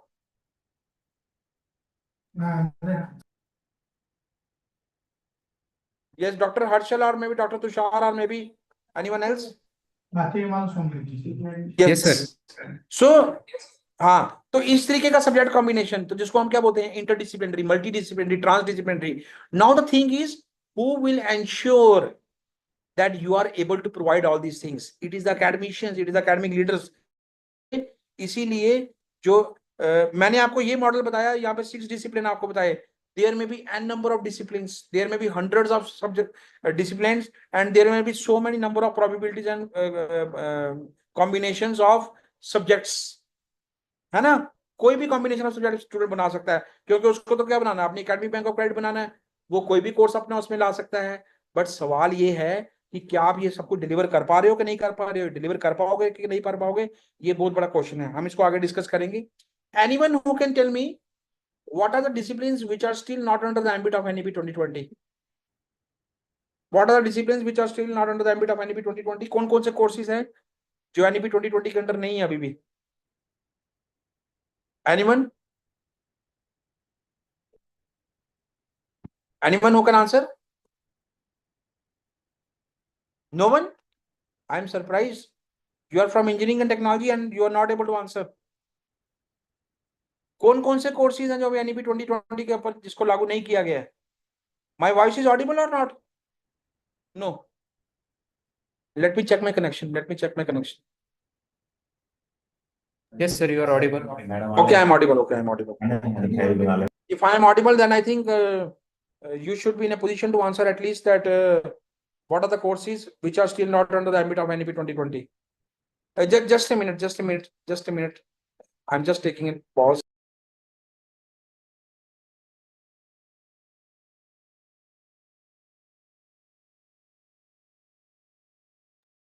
In the meantime, you can tell me what are the courses which are not under NEP 2020.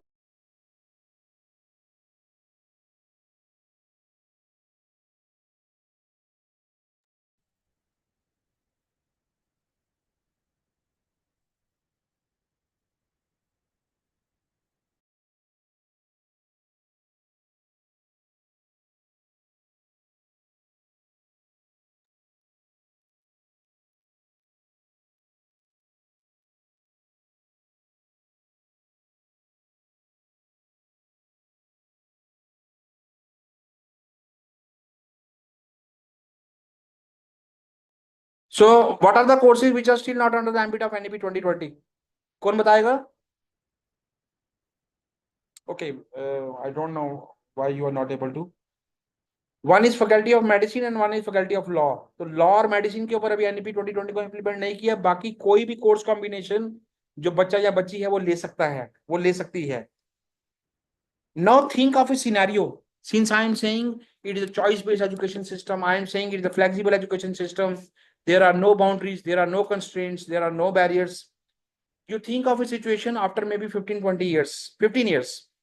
Say this is 26, maybe by 2040, let us say. Can you think of a scenario that a student of pediatrics,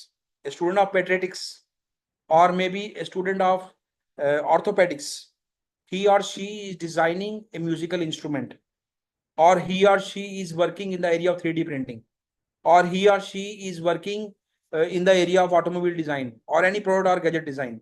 Can you think of a scenario? Yes, participants? Can you think of such a scenario? The answer is yes. क्यों नहीं हो सकता? हो सकता है, वो भी हो सकता है, सब कुछ मुमकिन है.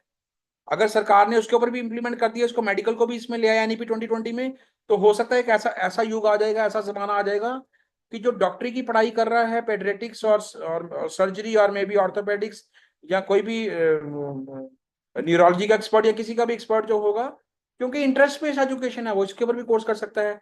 बट सवाल ये है, do we have ample number of employment opportunities to cater to our youth? So for this is very important. This is the scenario of unemployment. That is 67% of India's unemployed youth are graduates. This is, though I am not supporting this statement, but just for discussion purpose I have taken. It is a March 2026 newspaper cutting. March 2026 newspaper cutting कि क्या scenario है employment का graduates के बीच में. तो many people believe कि sir अगर हम स्किल बेस्ड एजुकेशन कर देंगे तो वैसा हो जाएगा. सो आप लोग सब टेक्नोलॉजी बेस्ड कोर्सेज को पढ़ाते हैं, पढ़ के आए हैं, पहले इंजीनियरिंग एंड टेक्नोलॉजी के आप सब लोग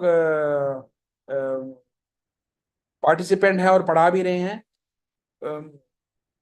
अगर हम इन जनरल जो फिजिक्स, केमिस्ट्री, बॉटनी, जूलॉजी या नॉन इंजीनियरिंग एंड टेक्नोलॉजी के लोगों से जब हम बात करते हैं तो बोलते हैं सर NEP को इसलिए लाया गया क्योंकि पहले रोट लर्निंग था, अब एक्सपीरियंशियल लर्निंग है. बहुत अच्छे, correct.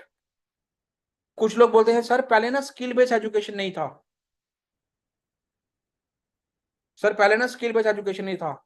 So do you think that skill based education was not there previously before the implementation of NEP 2020? Yes, participants?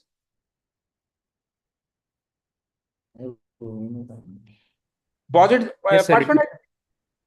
Yes, it was there. Because yes, you people are from engineering and technology, so you're well aware of.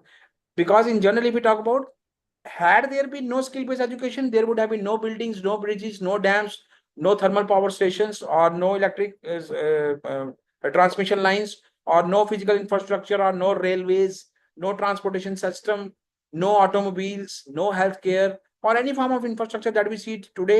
It is possible only because skill-based education was there. But the thing is, it was confined only to the programs of engineering and technology, or maybe it was restricted to polytechnics or diploma level institutes or something, ITIs or polytechnics, right? Or maybe vocational education. But now, with this model of education, कोई भी कुछ भी कर सकता है, हर कोई सब कुछ कर सकता है. तो ये डिफरेंस है न्यू सिस्टम ऑफ एजुकेशन और and the previous system of education.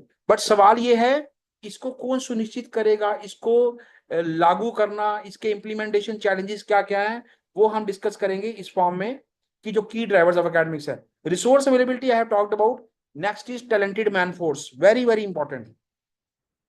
When we say talented man force, it has two essential components. One is the quality of the admitted students, and the second component of talented man force is the credentials of the faculty. Now I'll discuss these two again one by one. The credentials of this what you call quality of the admitted students. Quality admitted student means the process through which the students are admitted to your institute. It means whether it is on the basis of all India entrance examination test, just like your NEET or CUET conducted by NTA, or whether it is on the basis of some all India merit, or whether it is on the basis of state own level exam, state level test, or it is on the basis of the regional level test, or it is on the basis of what you call institute's own examination admission process, or it is on the basis of the percentage of marks in the preceding class. Means for UG it is class 12 and for PG it is class UG level subjects what you had. So why I am saying quality of admitted students? Because the quality of the admitted students to a great extent is the deciding factor for the ranking of your institution, for the perception of your institution, for the image of your institution. Participant, do you agree with my this statement? Yes or no? Yes, sir. Yes, sir. Because the best examples in this regard are our management institutes, our technology institute like IIMs, IITs. किसके लिए famous है वो? Faculty के लिए, yes. Infrastructure के लिए, yes. But सबसे ज्यादा स्टूडेंट्स के लिए. जिस रिगरस प्रोसेस से वो स्टूडेंट सिलेक्ट होके आते हैं, जिस फिल्ट्रेशन प्रोसेस से वो स्टूडेंट सिलेक्ट होते आते हैं, चाहे वो JEE का एग्जाम है, चाहे कैटमैट का एग्जाम है, या कोई भी इंडिया में जो और भी कोर्सेज के लिए एग्जाम हो, with due respect to every education institution of the country, whatever examination that we are conducting and the way we are admitting the student, this greatly impacts our ranking. Just like your NIRF ranking, National Institutional Ranking Framework, QS ranking, world's university rankings और Times higher ranking, कोई भी education ranking की अगर हम बात करें तो वो ग्रेटली डिटरमाइन होती हैं किससे? स्टूडेंट पैरामीटर से. स्टूडेंट के स्टैटिस्टिक्स से. तो स्टूडेंट के statistics mean quality of student, क्योंकि जैसा स्टूडेंट आपके इंस्टीट्यूशन में आएगा वैसी क्वालिटी, वैसा आप प्रोडक्ट तैयार करने में सक्षम होंगे. Because they are our products, they are our ambassadors, right? तो अगर एक अच्छे रैंकिंग वाला स्टूडेंट आएगा, उसके अंदर आप स्किल्स को उस तरीके से आप डेवलप करोगे. कम रैंकिंग वाले आएगा, उसका एक अपना लेवल है, उसका अपना पोटेंशियल है, उसके अकॉर्डिंगली जितना आप उसको ट्रेन कर पाओगे, डिलीवर कर पाओगे, तो ये वेरी इंपॉर्टेंट है. Next is as I saying, IITs are famous for the students because see how they are excelling in outside world. The way they are bringing glory, they are bringing fame to their institution through which they have studied, to the country they belong to, and to themselves also. ये सामने हमारे examples हैं. पूरी दुनिया भर में हमारे भारत देश के लोग कितना नाम रोशन कर रहे हैं, है ना, इन चीजों में, टेक्नोलॉजी के युग में, और भी जिन चीजों में लगे हैं. ये next component of the talented man force is credential of the faculty. When we say credential of the faculty, it does not mean the qualification of the faculty, whether you are BTech, MTech, PhD. It does not mean the research potential of the faculty, whether you have so much citation, you have H index, you have I-10 index, or you are under Stanford database. No. From NEP perspective, it talks about the fact that the willingness of the faculty to undertake courses which are enshrined under NEP 2020 model.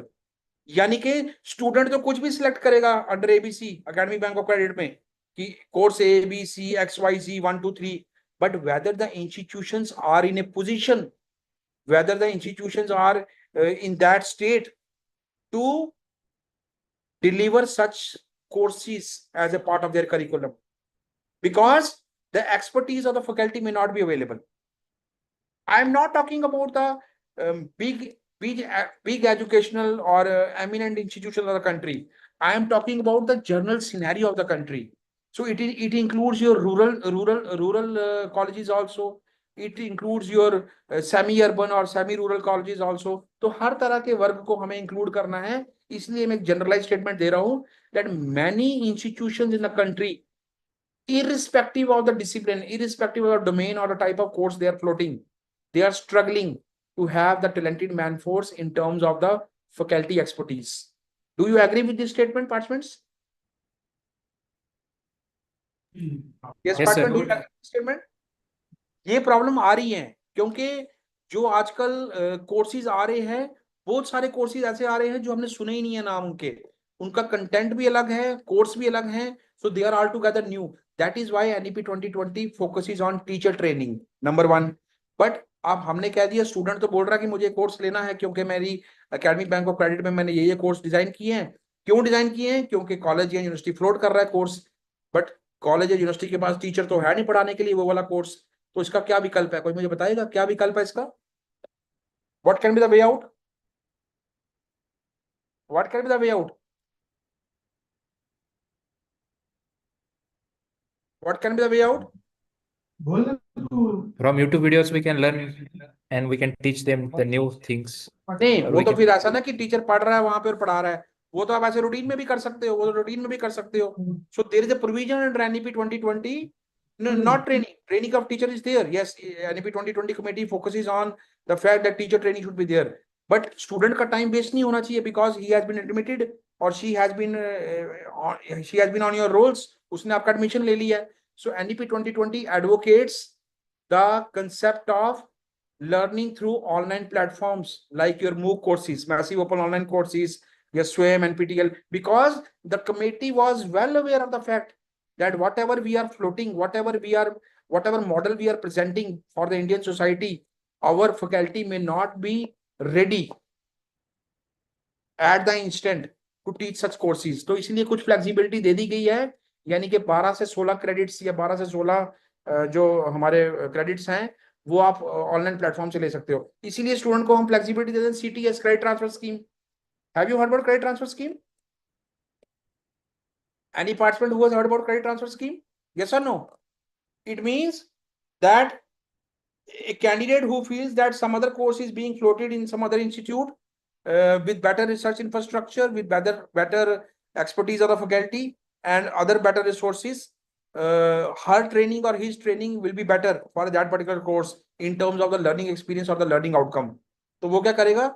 They will seek a transfer of credit from your institute to the other institute. तो उसको हम बोलते हैं credit transfer scheme. तो सच इन सब चीजों को सुनिश्चित करना, इन सब चीजों को इंश्योर करना कौन करेगा? एकेडमिक फ्रेटर्निटी, हमारे टीचर्स. फिर आती है बात कल्चर की. कल्चर मींस एक ऐसा इकोसिस्टम जो आपको इंश्योर करना है अपने एकेडमिक एनवायरनमेंट में, ताकि जो लर्नर होगा उसके अंदर ये 4 चीज डेवलप हों. Element of creativity, element of critical thinking, element of collaboration, element of communication. यानी कि वो क्योंकि वो एक क्रिएटिव लर्नर बने, वो क्रिटिकल थिंकर बने, वो कोलैबोरेट करे, वो कम्युनिकेट करे आउटसाइड वर्ल्ड के साथ. सिंस आप सब लोग इंजीनियरिंग एंड टेक्नोलॉजी के फैकल्टी हैं, तो आप सबको मालूम होगा कंसेप्ट अडल्ट टिंकरिंग लैब और may be technology business incubation center and startups and all that. So all this type of culture is there. So I'm not going to take much time on this slide. And at the same time, integrating the concept of STEM and STEAM. So science, technology, engineering, mathematics, but here I am replacing mathematics with management, because mathematics itself is a science it's an abstract science. Mathematics itself is an abstract science. तो मैं यहाँ पे नाम दे रहा हूँ science, technology, engineering, management, and STEAM में science, technology, engineering, arts and management. So how the integration of all these things. So यही तो है इंटरडिसिप्लिनरी, मल्टीडिसिप्लिनरी, ट्रांसडिसिप्लिनरी, ये सब कुछ. और फिर बात आती है governance. Governance means your administrative acumen. Governance means your management. Governor means your governing system of the institute. तो वो डिपेंड करेगा. कॉलेज के लिए प्रिंसिपल होता है, यूनिवर्सिटी के लिए वाइस चांसलर होता है और इंस्टीट्यूट के लिए डायरेक्टर होता है. वैसे ही आपकी top level administration, top level management, top level आपकी हायरार्की जो होगी ये गवर्निंग बॉडी. तो आपके जितने मेजर डिसीजन लिए जाते हैं वो आपकी बोर्ड ऑफ स्टडीज होती है पहले एक कॉलेज में या यूनिवर्सिटी में या डिपार्टमेंट में. फिर उसके बाद वो जाती है आपकी एकेडमिक काउंसिल में, या जिसको आप सिंडिकेट बोलते हो या सेनेट बोलते हो या एग्जीक्यूटिव काउंसिल बोलते हो. जगह जगह नॉमेनक्लेचर अलग है, नाम अलग है, बट ऑब्जेक्टिव यही है. और उसके बाद उन चीजों में क्या डिस्कस होता है? यही curriculum design, curriculum redesign, institutional development plan. किसी को मालूम है इंस्टीट्यूशनल डेवलपमेंट प्लान क्या होता है? Anyone who knows what is institutional development plan? Anyone who knows what is institutional development plan? No one knows institutional development plan. I believe जिसने NBA में और नैक में काम किया उनको सबको मालूम होता है इंस्टीट्यूशनल डेवलपमेंट प्लान क्या है. एक स्ट्रेटेजिक रोड मैप जो आने वाले 5 या 10 साल में आप रखोगे. कौन कौन से कोर्स फ्लोट करोगे, कौन कौन सी लैब इंफ्रास्ट्रक्चर डेवलप करोगे, कौन कौन से साइंटिफिक इक्विपमेंट्स को ऐड करोगे, किन चीजों को रोल आउट करोगे, किन चीजों को फेज आउट करोगे, किस तरह के स्टूडेंट्स आप एक्सपेक्ट करते हो आपके आएंगे, फॉरेन स्टूडेंट्स कितने आएंगे, इंडस्ट्री की पार्टिसिपेशन कितनी होगी, इंटर्नशिप कैसे करवाएंगे, है ना, एक्सपीरियंस. ये सब चीजें जो 360 डिग्री का जो व्हील है, जो 360 डिग्री का व्हील है, experiential learning, holistic education, multidisciplinary education, ये कैसे करेंगे? Institutional development plan. तो गवर्नेंस का बहुत ज्यादा महत्व है. अब सब चीजें होगी. अब हम बात करेंगे एसेट्रा का. What can be there in this etcetera? What can be there in this etcetera? I have talked about students, I have talked about faculty, I have talked about physical infrastructure, buildings, classrooms, labs, auditoriums, laboratories, library and all that. Other instrumentation center, center of excellence, जो भी होगा depend करेगा college या university में कैसे कैसे course आप चला रहे हो उसके अकॉर्डिंगली। और फिर हमने कल्चर की बात की, इकोसिस्टम की बात की, गवर्नेंस एडमिनिस्ट्रेशन मैनेजमेंट की बात की, etcetera. What can be there in this etcetera? Doctor Tushar, you can try.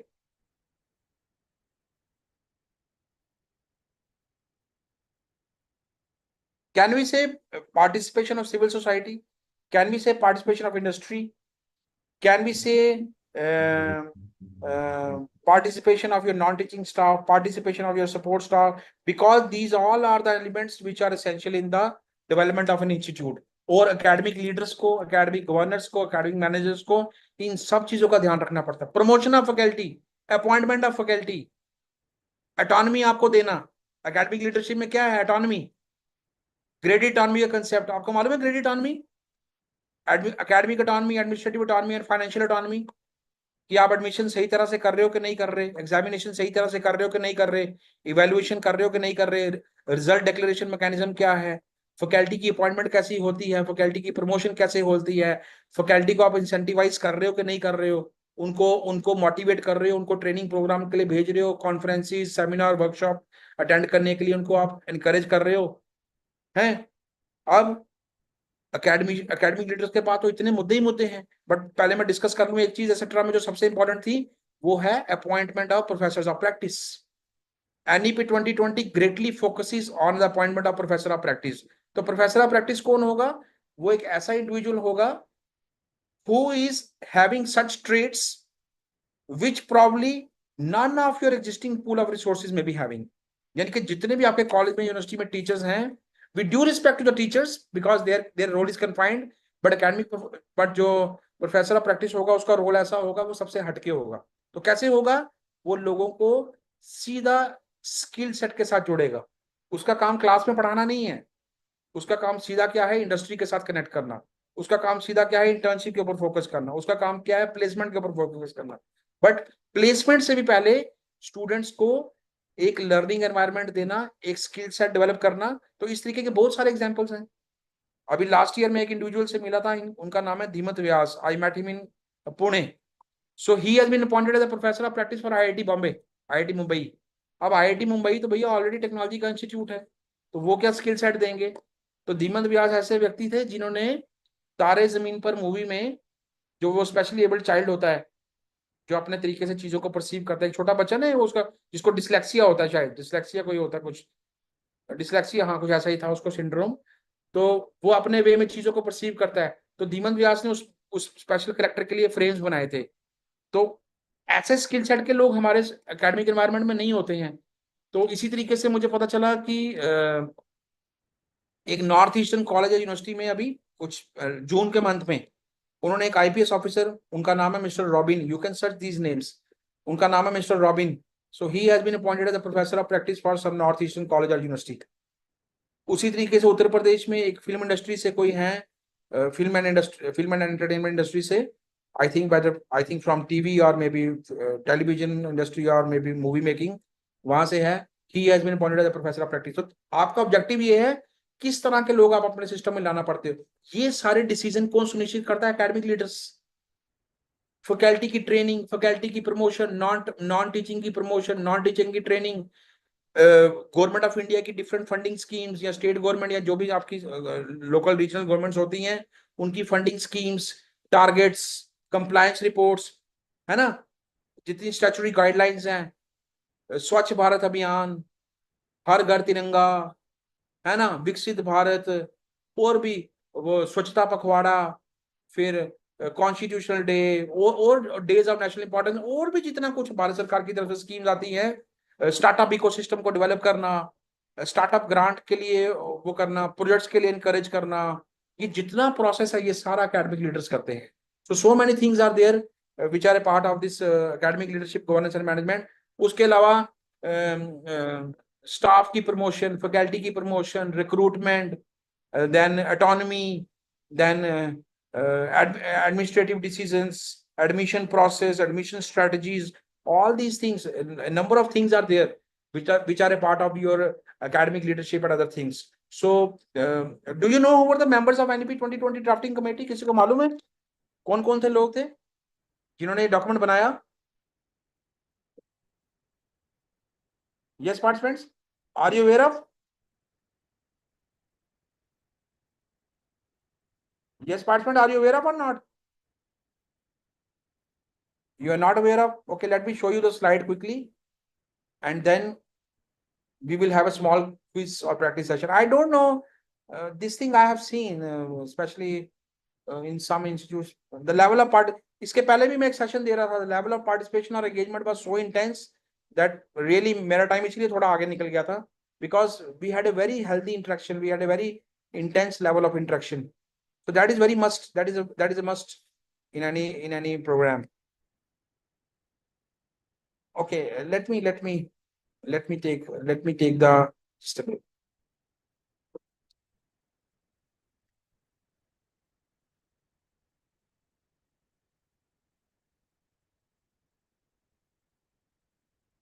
Let me take directly to the slide or practice session.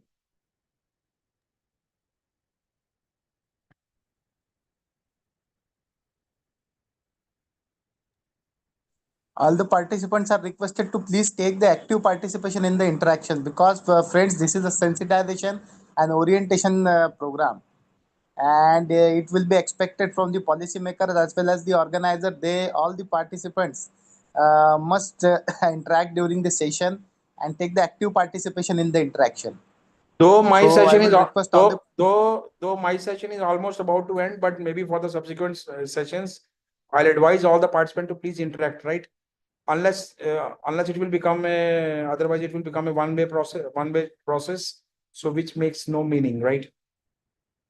Okay, NEP 2020 was launched on, when was NEP 2020 launched? So it was on 29 July 2020. Under NEP 2020, ABC stands for Academic Bank of Credits. And what percentage of India's total budget is allocated to education sector? It is between 35 to 42. It is between 35 to 42%.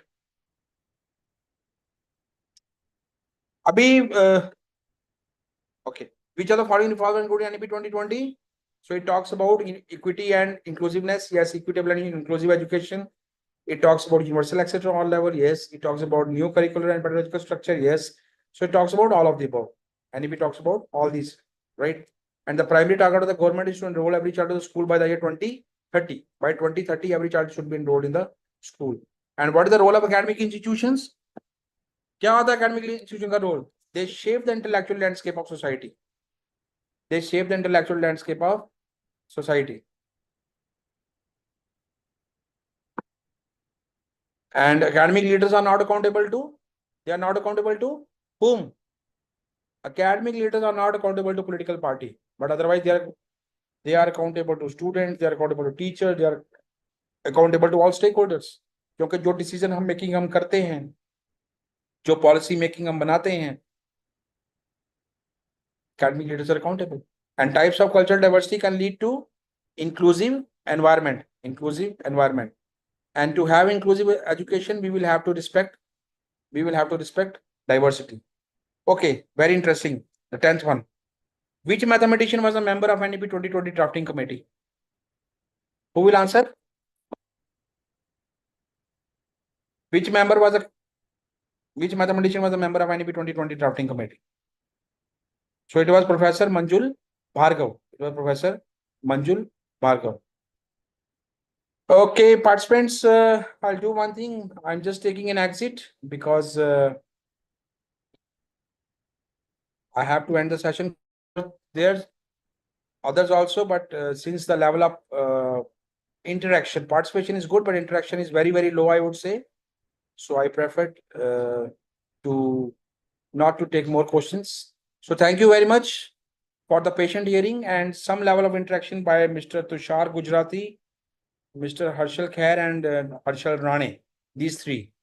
So I must greet them also that they were interactive during the course of this presentation. So I must say holistic and sustainable education is the need of new age learning. So with this, I come to the end of this session. One thing more, because since I am also the director of a similar center as yours, which is organizing this program, after the end of this program, not a day but a program, many participants will run after the program coordinators, or maybe they will approach the authorities. Sir, we did not get certificate. Sir, I attended sessions on this. Sir, I submitted quiz. Sir, this, sir, that. See, ये सब चीजें भी academic leadership का ही हिस्सा है. That how we are dealing with such issues. How we are dealing with such issues. So for that, teachers have to really take a lead. We have to be a part of the inclusive system. We must. अच्छा, एक question मैं आपसे एक general पूछता हूँ. चलो PPT पे तो नहीं थी, पीपीटी में नहीं था. एक जनरल क्वेश्चन मैं आपसे पूछता हूँ.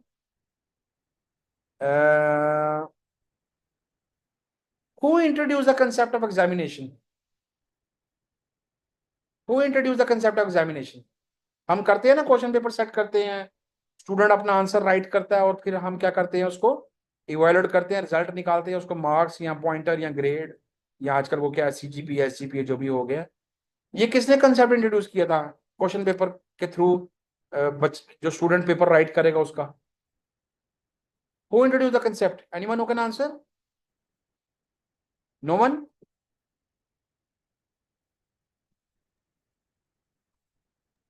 Ancient education system. Not ancient. It was Henry Fischel. It was Henry Fischel who introduced the concept of examination.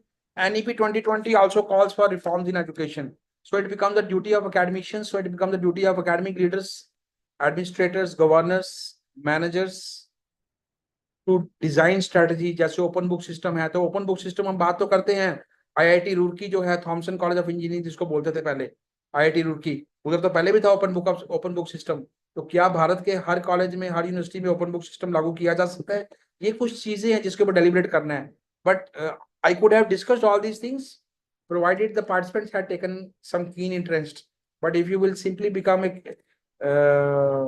Henry Fischel, not Watson, Henry Fischel, it was Henry Fischel, not Watson. Mohammad Sheikh Sahab, it was Henry Fischel. Henry Fischel, ji, Henry Fischel. I could have discussed, but majority of you have